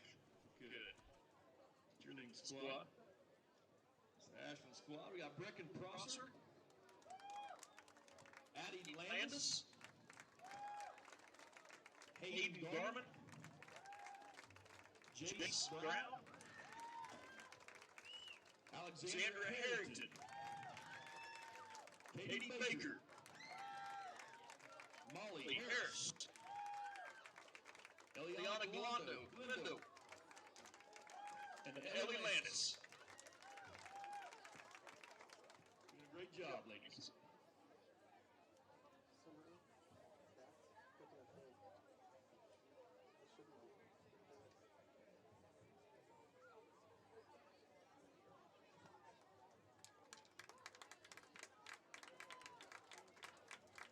So, Give a round of applause. 4 minutes and 53 seconds remaining in the third quarter. Score is 26-22 still. Cougars need to get a stop here. See if they can do just that. Man. First series down offensively in the second half. Cougars walked down, it kind of felt like, until they couldn't catch the ball. And that drop by Noah Reichel hurt him. As Cougars in a 3-by-3 alignment defensively. Quick look. Cougars rush one. They passed off to 18. And he breaks the tackle. It's pushed out of bounds. Ethan Bates pass to Ethan Betcher. Complete. So 14 on the play. it's enough for Blue Jay first down. And the Blue Jays starting to do some walking of their own.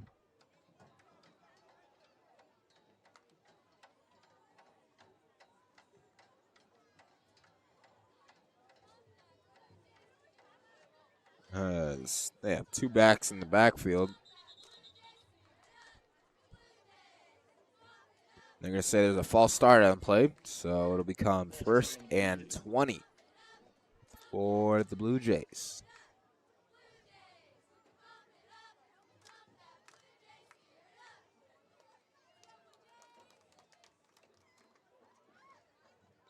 As the Blue Jays walk backwards that time.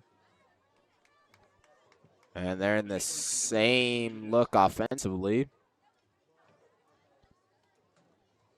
Quick look on the pass. 54 wide open. They're going to throw it up to him. And pass is nowhere close. And it'll be 2nd and long after the incompletion.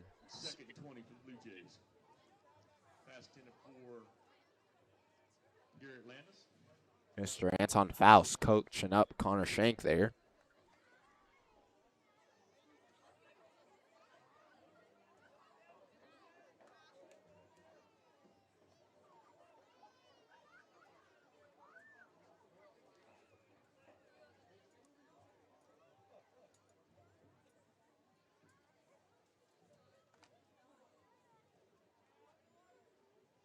The Blue Jays kind of struggled to pass the ball deep all night. Whether it's been breaking up or just off target all complete. And number 3 is going to look to run now. And he's going to do just that. And he's going to run for a touchdown, but it looks like it's going to be called back after the penalty.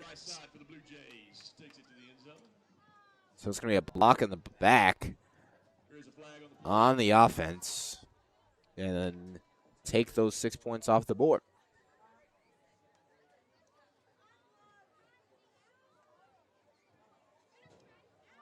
Block in the black against the Blue Jays. Gates a big run. Brings the ball back out to the 25-yard line. So it'll be 2nd and 10 for the Blue Jays here. 2nd and 8 for the Blue Jays from the 25.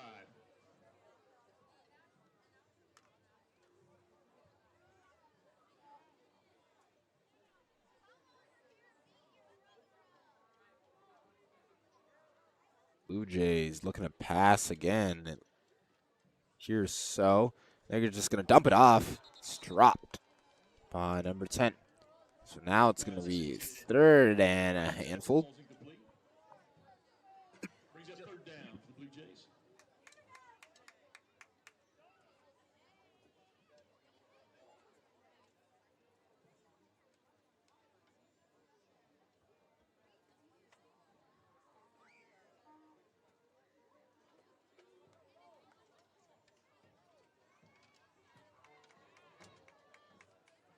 Third and 8 here. They're in a split look.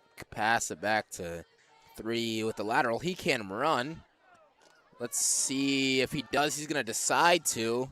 And he's going to get pushed out of bounds by Travis Ross. They're going to say that's good enough for a first down. And it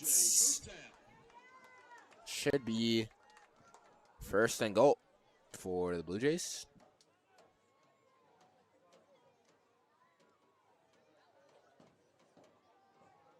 Yes. Colton Corey jogs back on the field.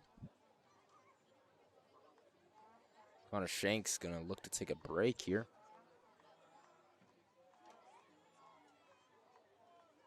They're going to pitch it to the right side. Marcus misses a tackle, and he ends up wrapped up by Aiden Oaks. Miles Haskell on a tough run around the right side. Number 15, Aiden Oaks, wide on the tackle for the Cougars. So 3 minutes remaining in the third quarter.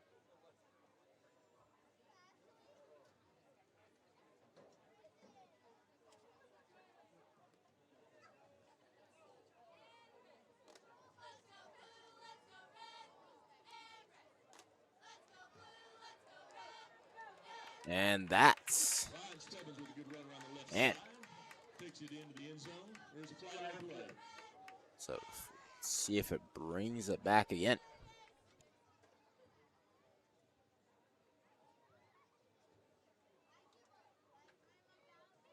Gonna be another block in the back. Negate the score. Got a block in the back by the Blue Jays. Score is still 26-22 with 3 minutes remaining. The moon is out. It appears to be a waxing crescent. So after the penalty, we got second and goal for the I Blue believe Jays so, on if my 24-yard line. physical science pays off. As the Blue Jays look to line up under center. Cougars rushing 3. Play action pass. Multiple wide open. And pass is complete for a first down. Excuse me. Not for a first down, but just short of the line to gain the goal line. Big gain on the play. Takes it to the 1-yard line.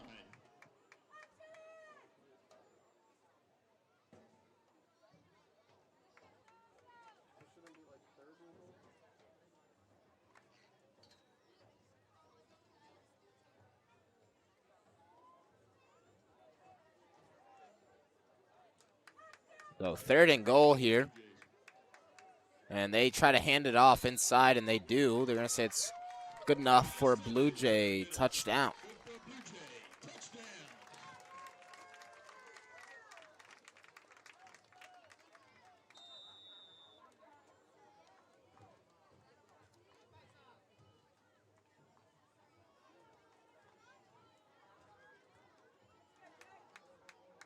The score is now 32-22.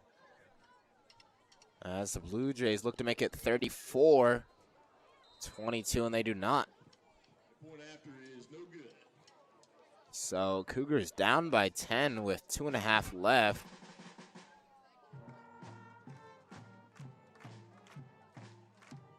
Man, 2-score game now. This game's pace has slowed down tremendously. As that to start the second half, Cougars all the way down to their red zone, turnover on downs, and the Blue Jays methodically walking themselves down to the other end and put up 6. We will see how the Cougars respond as time starts to dwindle.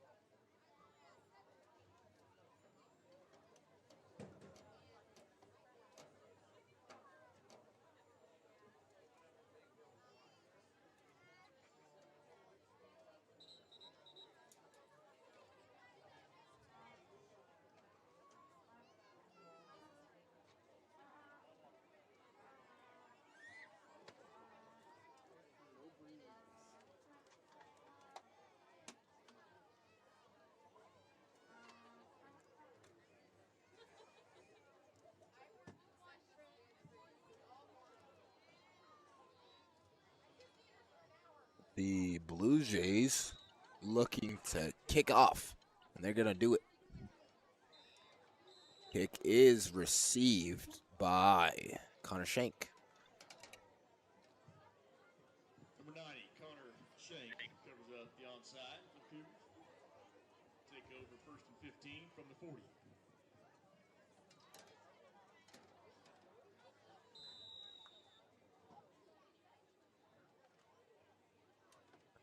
Cougars take over at midfield, 1st and 15. As two Cougars will split out left. Aiden Oaks looks to pass. He will, and it's short. As Aiden tries to complete the cross-body throw. Pass, ball's incomplete. 2nd 15 for the Cougars. So after the incompletion, it'll be 2nd and 15 with 2 minutes and 15 seconds remaining in the third quarter.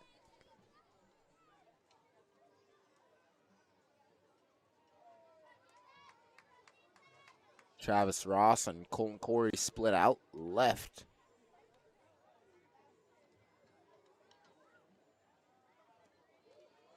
Aiden throws the hitch. And it is complete for a gain of 8. This pass is complete to Cole Corey, number 5, Cougars. Major on the tackle for the Blue Jays. Gain of about 9 on the play.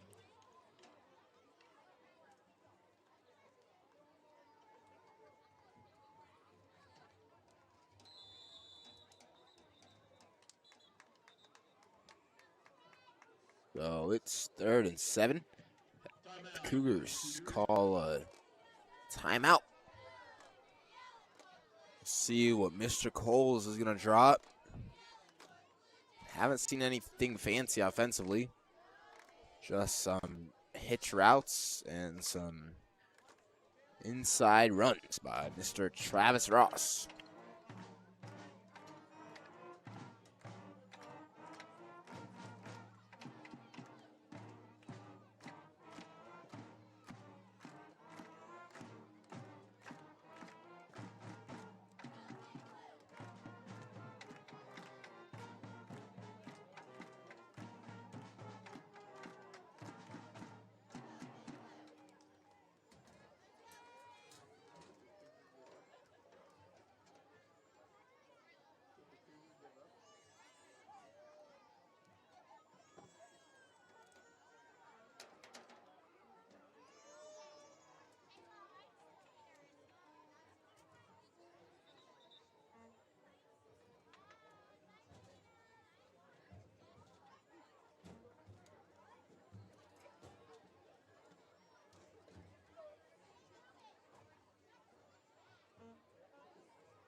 Third and 7.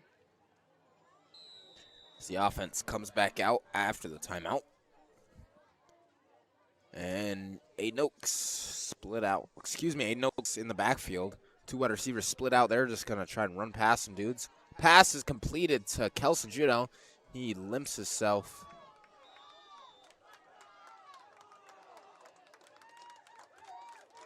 And it's Ashland football. And with a minute and a half to go in this third quarter, Ashland leads by 2 scores. And they have the ball to make it 3. Cougars need a stop. I don't know how much I've seen Kelson Juno fumble the football, but we saw it there. And they're going to run the ball inside. And he makes a couple guys miss. He's going to keep on running. And he's wrapped up at the 43-yard line. That'll be a 1st and 15.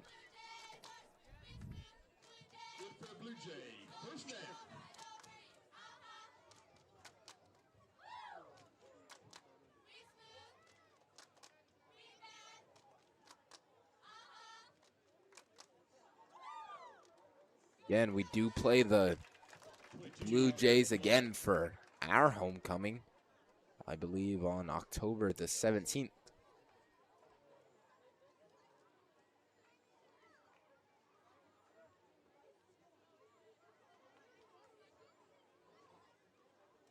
Run it inside again. Can't quite make as many people miss. A couple guys fall on him after a gain of 4. Nice gain of about 4 on the play. Second and 11 for the Blue Jays. Looks like the Blue Jays will take this to the quarter. 25, Travis Ross. Tackle for the Cougars.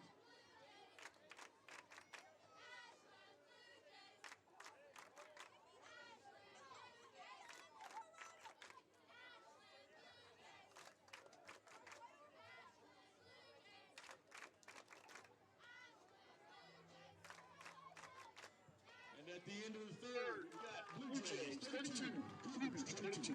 Man. Cougars looking a little sludgy tonight. It's not a lot gone their way as they fumbled the ball 5 times tonight and turned it over 3 times. See if they can hold onto the ball throughout this last quarter here, and they're going to need to get a stop and start to score.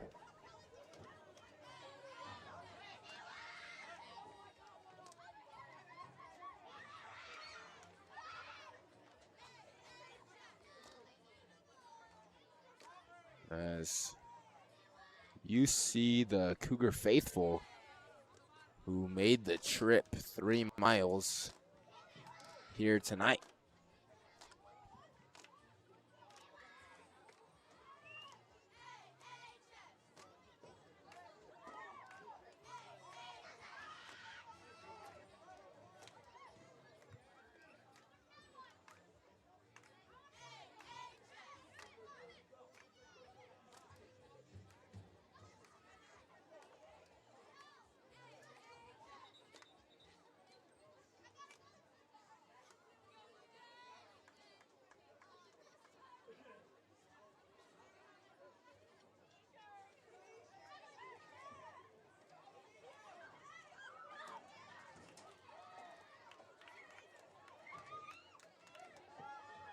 Start the fourth quarter with the second and 11 for the Blue Jays.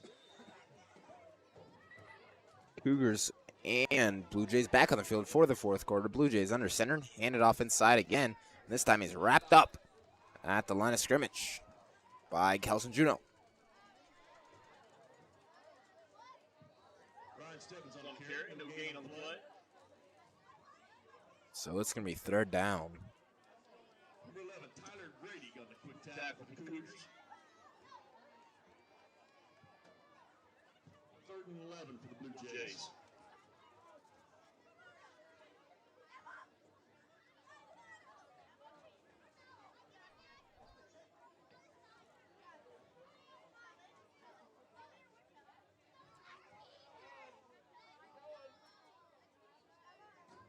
They're going to pitch it to the left side, and Aiden tries to fill a hole, but he can't.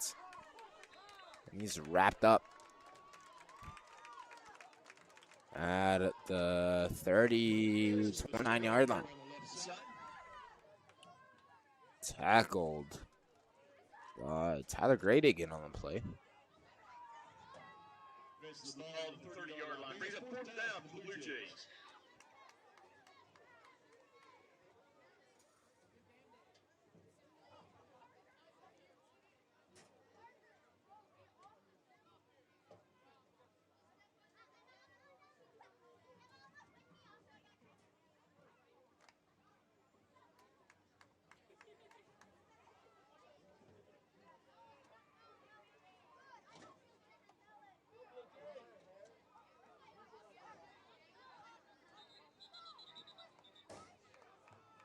Timeouts. Ashland.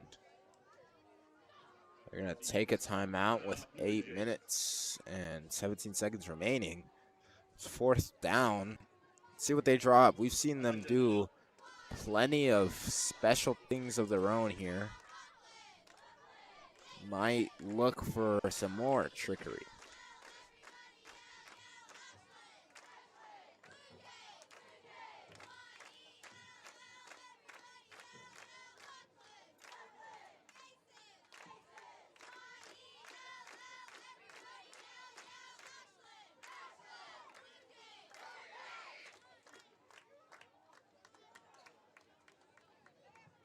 So it's going to be 4th and 7 for the Blue Jays.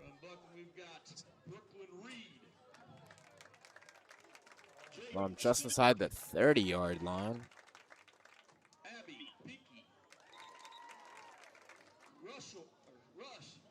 And I guess they're going to pass the ball here.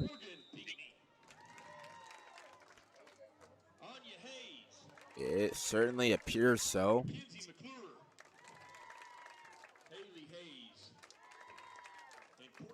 It's intercepted by Kelson Juneau. And he's going to run and eventually get chased down at the 15-yard line. And that's the turnover the Cougars were looking for. Man, what a turnaround. You see those long arms of the 6'3" Kelson Juneau just snatched out of the air.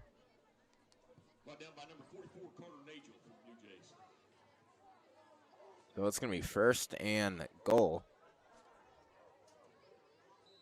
for the Cougars. And they need this score here.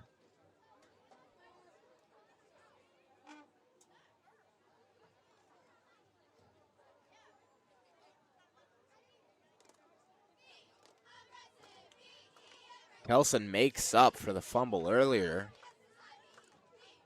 And they're going to pass it to Noah Reichel. Pass is incomplete.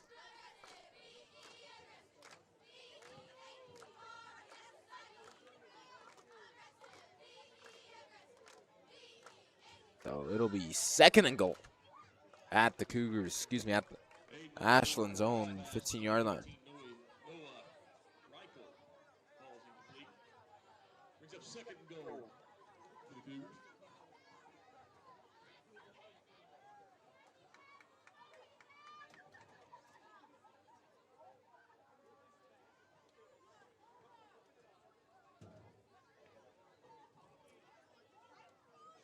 They're going to hand it off to Travis.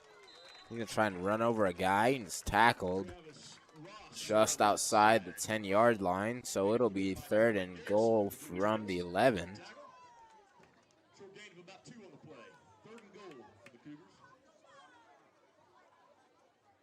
Looks like something about the 11-yard line.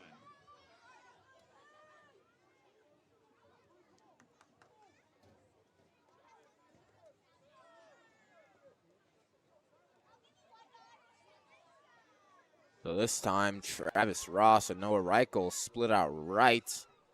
As Aiden looks to pass, Kelson Juneau is wide open, makes a man miss, jumps over a guy, and scores.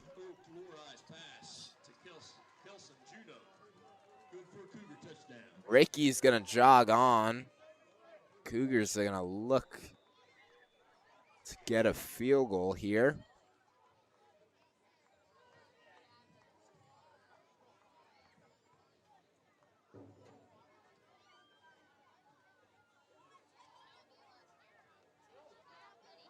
Hold it. There's no good pass to Kelson Juneau for the 1-point conversion is good. I don't think anyone had that on their bingo card. Ricky Martinez makes the play. Man.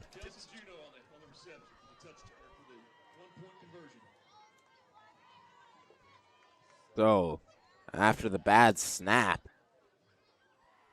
Cougars figure out a way to get it in the end zone and scores 29. Ashland leads. Cougars are going to look to get another turnover here. Kelson has more than made up for his fumble earlier in the night. Man. Defensively, though, looks like it's looked all night like Ashland's the faster team here. When you have a clock on your side, you might see them just running up the middle 30 times. We'll see, though. As Cougars walk to the 30-yard line to kick this ball off. And looks like Ricky Martinez out there for the kickoff instead of your typical Kelson Gino. He's going to take a break. Number 3, Ethan Bates is back to receive the Blue Jays.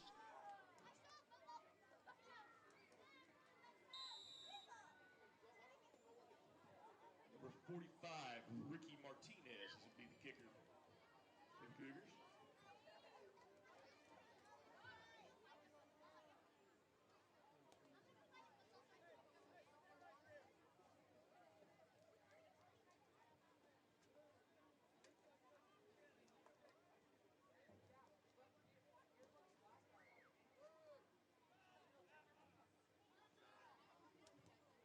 Going to be an onside kick.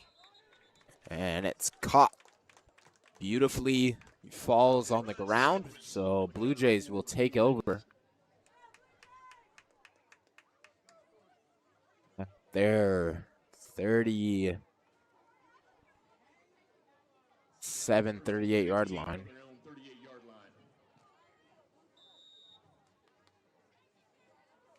Number 20. Quentin Garrison, the sophomore, lined up, split left, and they're going to hand off inside. And run is good for a gain of 10 as the clock is a-running.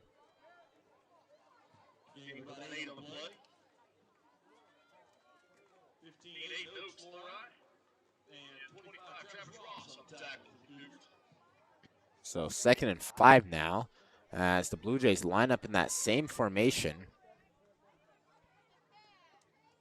They're going to pass this time, and it's incomplete. Not intercepted.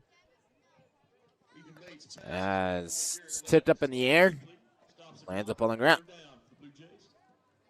So it'll be 3rd and 5 for the Blue Jays.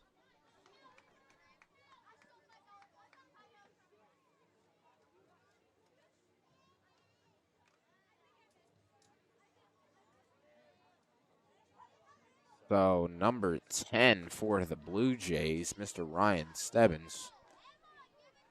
Split out right, and they're going to pass. 3's going to try and run. He's faster than Connor. He has not been stopped yet, and he's tripped up inside the 10-yard line.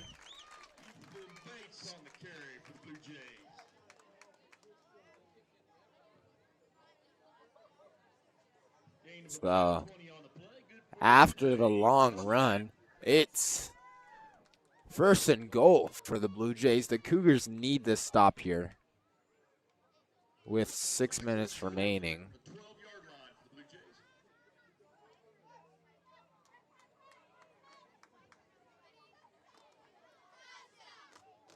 They're going to hand it off inside. He's wrapped up. He falls on the ground.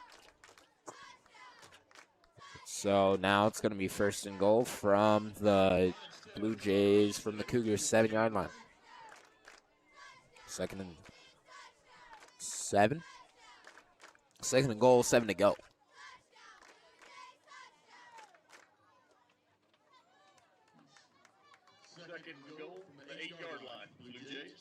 So 20 for your Blue Jays are split out left. And snaps fumbled. And he's taken down.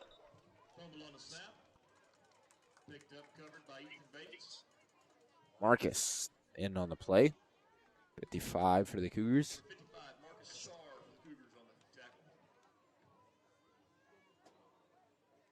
Loss of about 2 on the play.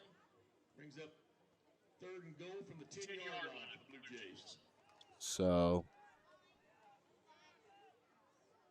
now it's 3rd and goal. Blue Jays look in their typical pass formation. Pitch it back. He can run now, number 3. He's going to pass to number 44. Let's see if Aiden can make a play. And he cannot. Blue Jays score with 4.5 left to go in the fourth quarter.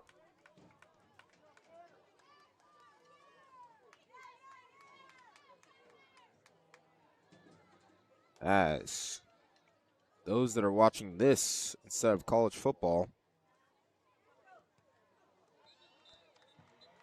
after the PAT is no good, in the Big 12, Arizona trails Iowa State. Oregon leads Penn State 10-3 with 14.5 remaining in the fourth. And Georgia trails Alabama 24-21 with 6.5 remaining in the third.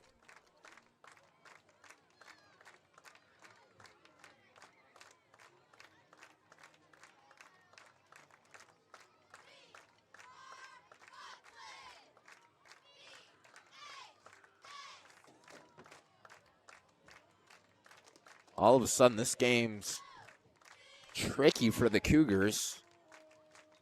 They're down 9 with 4.5 remaining. It's a two-score game. I believe the Cougars have all 3 timeouts. Score quickly, go for non-sides, gotta be what the Cougars are looking at. I think quick score is the most important thing right now. Worry about getting the ball back after you score. It's Aiden Oaks back deep, and they're going to try for an onside, and it's going to go out of bounds. Ball didn't make it to 10 yards.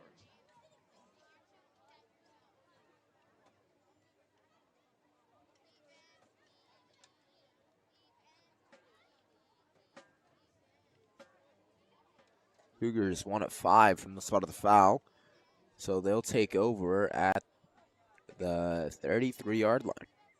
With the penalty, the Cougars First and 15. First and 15 from the Blue Jay 33-yard line.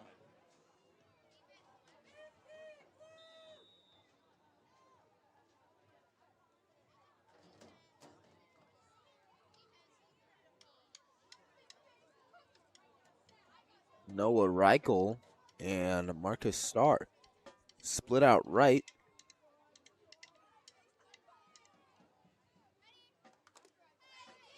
And Aiden's rushed.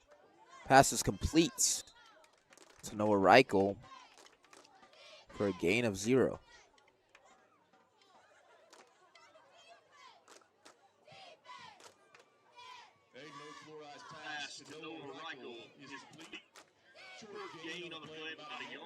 So the clock's running.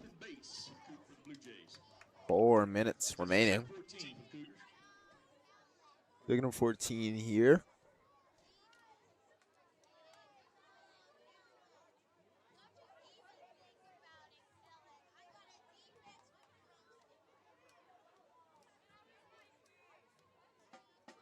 They're going to hand it off to Travis Ross. That goes nowhere.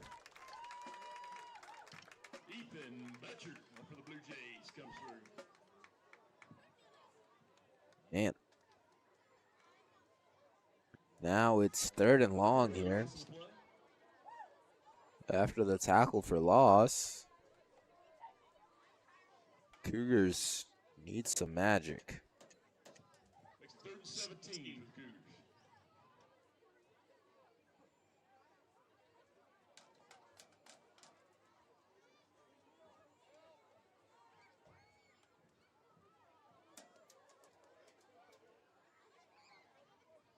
Aiden Oaks drops back to pass.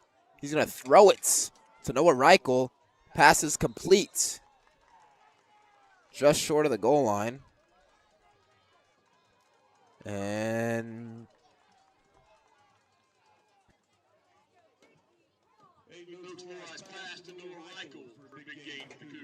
takes it down to about 2-yard line.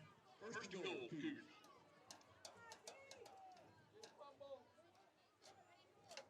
On the tackle for the Blue Jays, Ethan Bates. Cougars need a quick score. Gonna run the ball inside. They're gonna get their quick score. Ross takes it in on an inside run. So 2.5 remaining, down 3. This kick matters. Cougars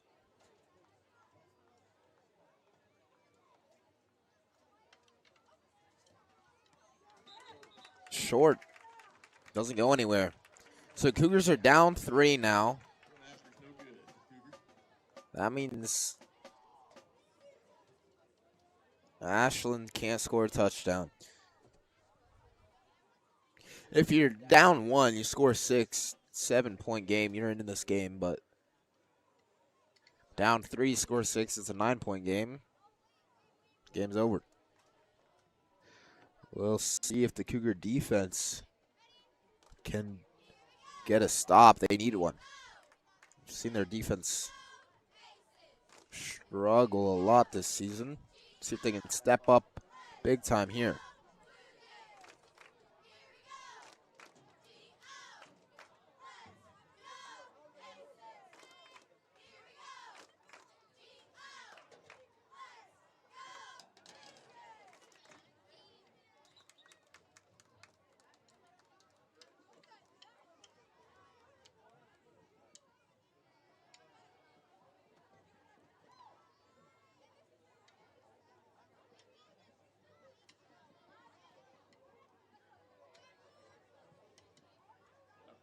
For the Cougars with 2:28 left in the fourth. Got Ashland 38, Cougars 35.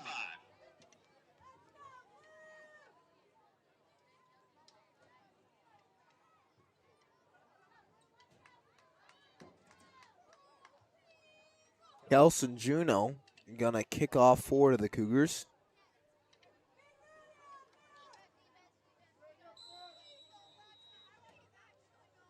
Back to receive Blue Jays.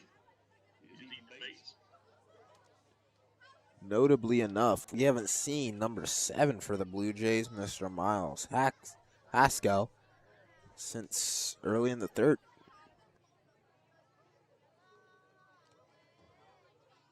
They're going to try an onside kick.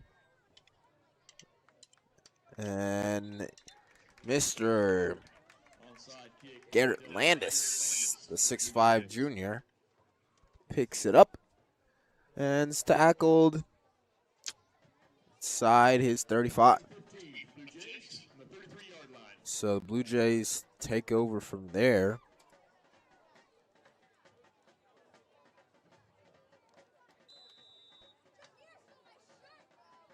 See if a playmaker can make a play. So Cougars defense looks to do just that. They're going to run it inside. Tackled by Aiden Oaks-Lorai. Their short gain. About 2 yards. Second 13. If you're a Cougar fan, you are okay with that.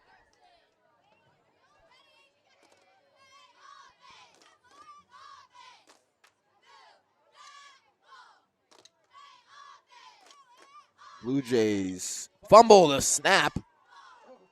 Fumble it again. And the Otis-Bison Cougars make the play that they needed. As Kelson Juno recovers the fumble. There is an injury on the field.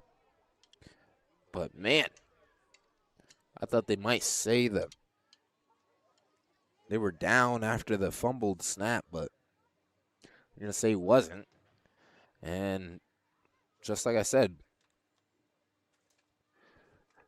players make plays. Kelson Juno just did that.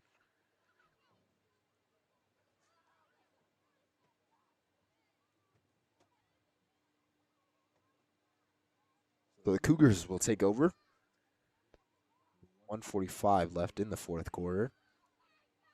First and 15 from the 20-yard line. I'm just saying, there is a world we see Ricky Martinez look to attempt a game-winning field goal. Cougars down 3. Standard field goal in 6-man. It's worth 4 points. I don't know if that's Coles' number one option. That is a option. And boy, would I love to see that one.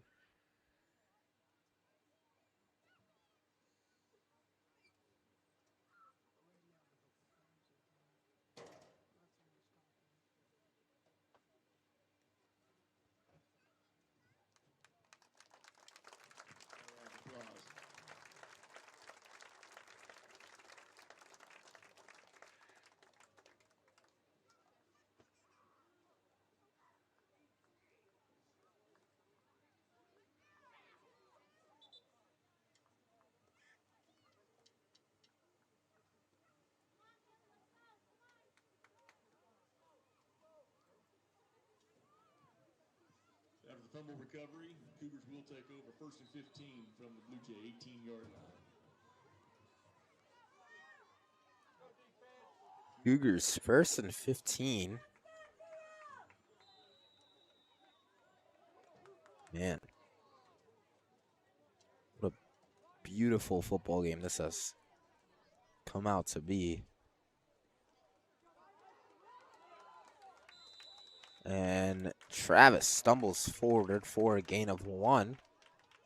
The clock's going to run. Travis Ross is the ball carrier for the Cougars. Picks up a yard on the play. Ivan Perez on the tackle for the Blue Jays. So it's going to be 2nd and 14 for the Cougars. The clock is winding. And this is a great football game. The Cougars this time hand the ball off to Aiden Oaks. And he stumbles forward. There's a foul on the play. Aiden Oaks, Laura around the left side, keeper. Flag on the play.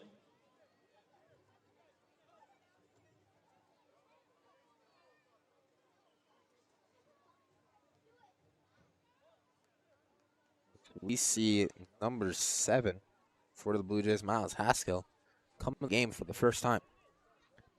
So there's a personal foul on the Blue Jays. They're going to say there was a late hit. Personal foul against the Blue Jays. And that's half the distance to the goal 5-yard gain here, penalty. from the spot of the foul. And it's 2nd and 2 with 59 seconds remaining in this ball game. Cougars down 3 points here. Second down.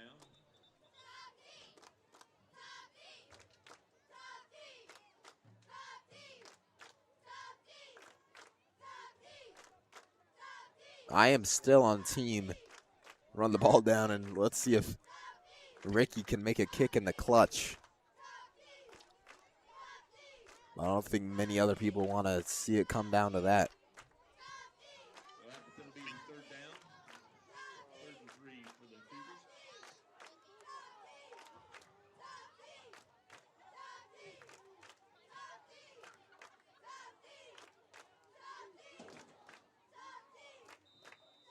So the ready to play signal happens.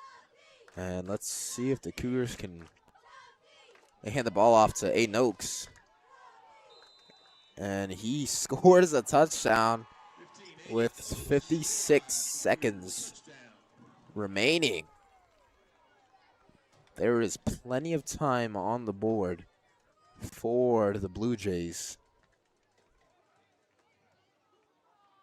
to do something. They're going to keep the offense on the field to just go for one.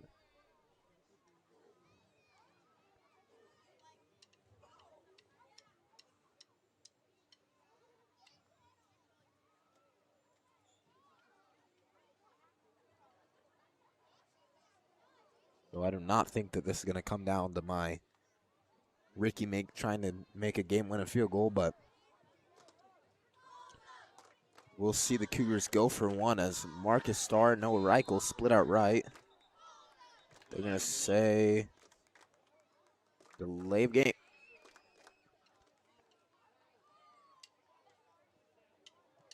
Bring him back 5 yards.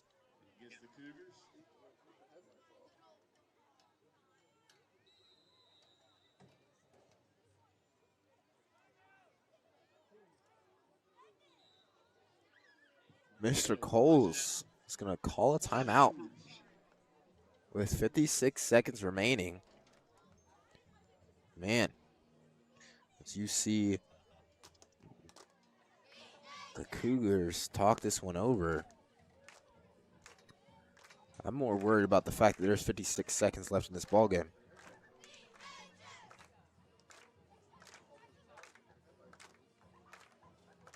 Anything can happen. This game is all but over.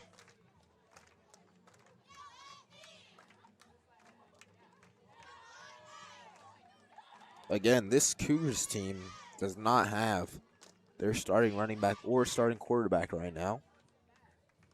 Gavin Alloway and Maddox Firebob both out for the night with their own injuries.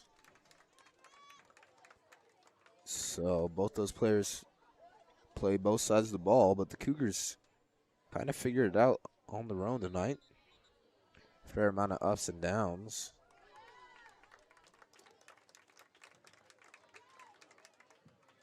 So the point after at 10. Start from the 8-yard line. Score is 38-41. 56 remaining in this ball game. Cougars look to attempt a point after. Again, same formation, Noah Reichel and Marcus Starr. Aiden looks to throw it. He does to Travis. And Travis does not get tackled and scores. So the Cougars lead by 4 with just under a minute to go. See if this defense make another play.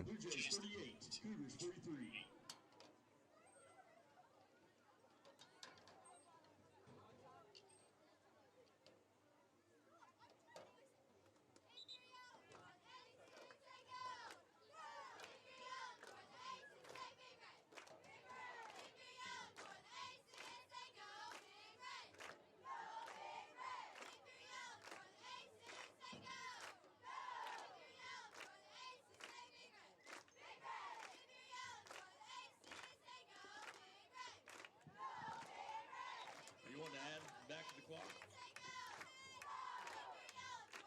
Add 7 back.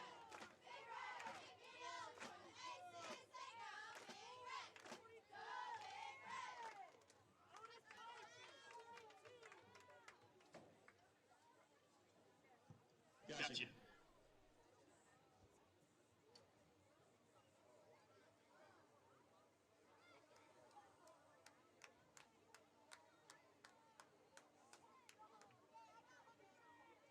Again, the Cougars lead by 4. Score is 38 Ashland, 42 Cougars. And it all comes down to this. Everything you've ever wanted in a football game. One score game. Team down's going to have the ball with under a minute to go. Miles Haskell will be back to receive for the Blue Jays. Kelson Juno will be kicking off.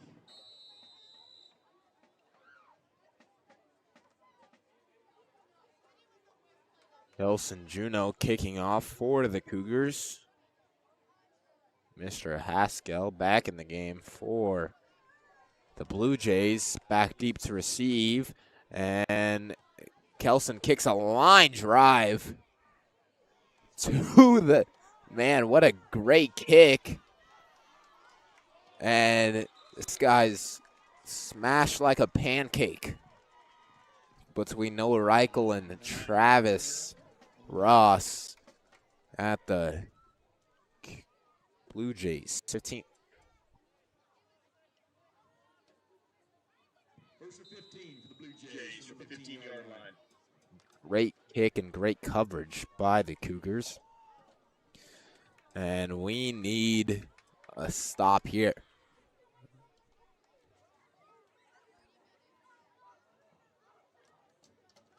So the Cougars rush two, given plenty of time to pass, and it's incomplete.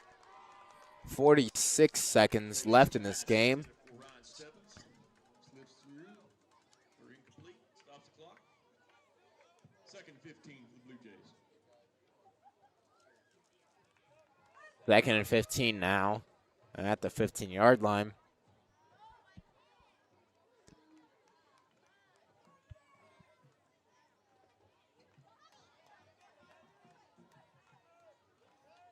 As the Cougars look to get a win here on the road.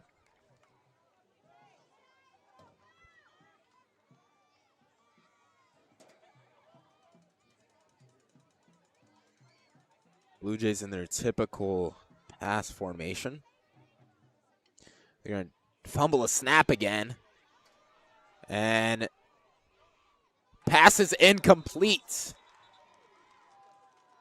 Pass falls incomplete. Stopping the clock.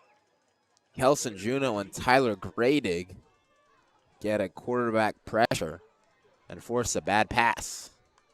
So it's 3rd and 15, 40 seconds remaining. Cougars up by 4.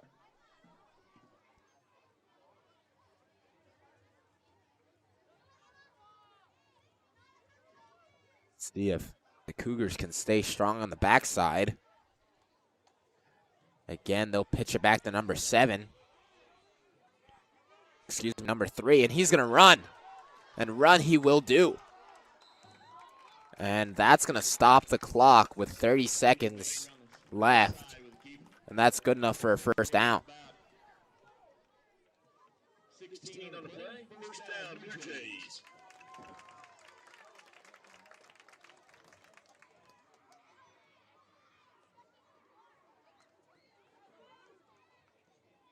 So 20 split out left for the Blue Jays. That is Mr. Quentin Garrison. 10 pitches it back. And they're going to pass it to 44. It's dropped. One thing is certain. These drops keeping the clock stopped. So now there's 23.8 seconds left on the clock. Ashland has it at their 30-yard line.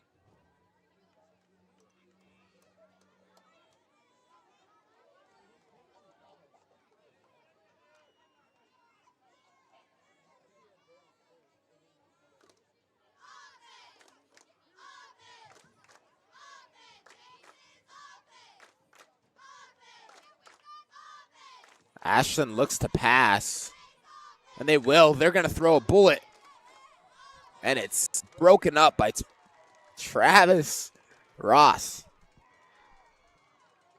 Man, he's made quite a few plays in pass coverage. And here we are again, 3rd and 15 for the Blue Jays. Let's see what the Cougars can do defensively.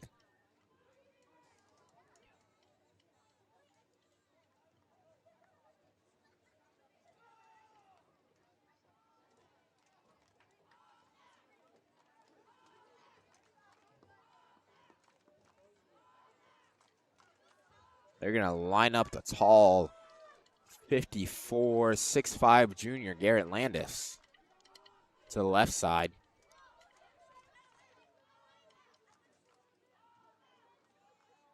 And they're going to chuck up a 50-50 ball. And there's going to be a PI.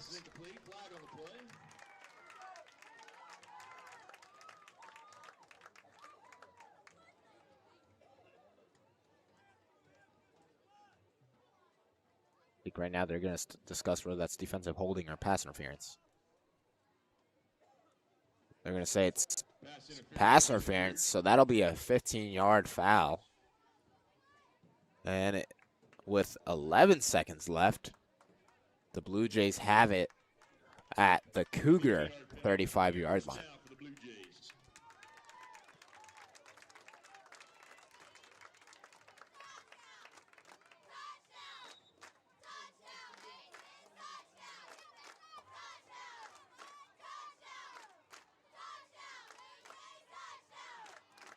They're going to throw up a 50-50 ball, and it's complete.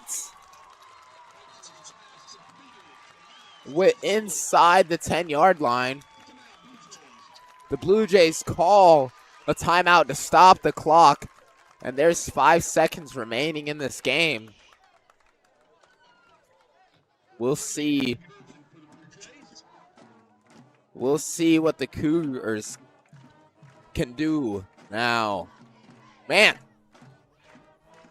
I don't think the PI is necessarily the worst thing defensively. It's definitely better than the alternative. But the next play, you give up 25 yards. Let's say 15 is less than 25, so. But 5 seconds left. We'll see. This here may very well be the last play of the game. First and goal for the Blue Jays. Again, hypothetically, incomplete pass takes off 3 seconds, 2 seconds left in the game. They could kick a field goal to tie. Go in overtime. But I don't know. We'll see.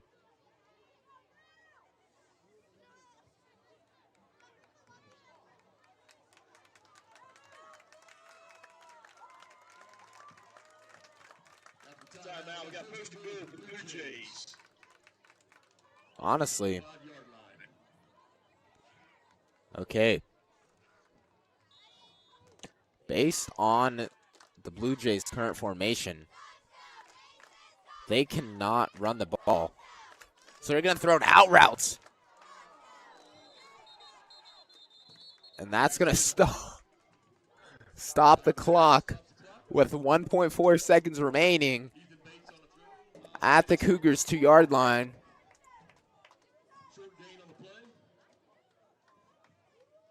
If you're a coach, if you have a reliable kicker, you have to be talking about kicking the ball here. Again, it would be on the outside hash mark. But we'll see what the Blue Jays elect to do. If I'm the Blue Jays with 1.2 seconds remaining, 1.4 seconds remaining, I believe that they could just score just on a base inside zone. The Cougars have not dominated up front defensively. And the Blue Jays have been wishy-washy at best at completing the pass. So, I don't know. I do not hold any power over the play calling.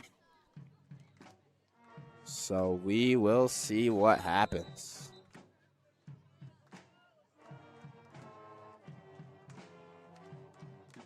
Again, as I look, many fans are standing up here. Last play of the game, 1.4 seconds left from the 2-yard line. It all comes down to this. If I had to guess, toss outside. And it is. Toss to the left side. We'll see if someone can make a play. And they don't. Final score. Man. Ashland's going to win the ball game here. 44-42.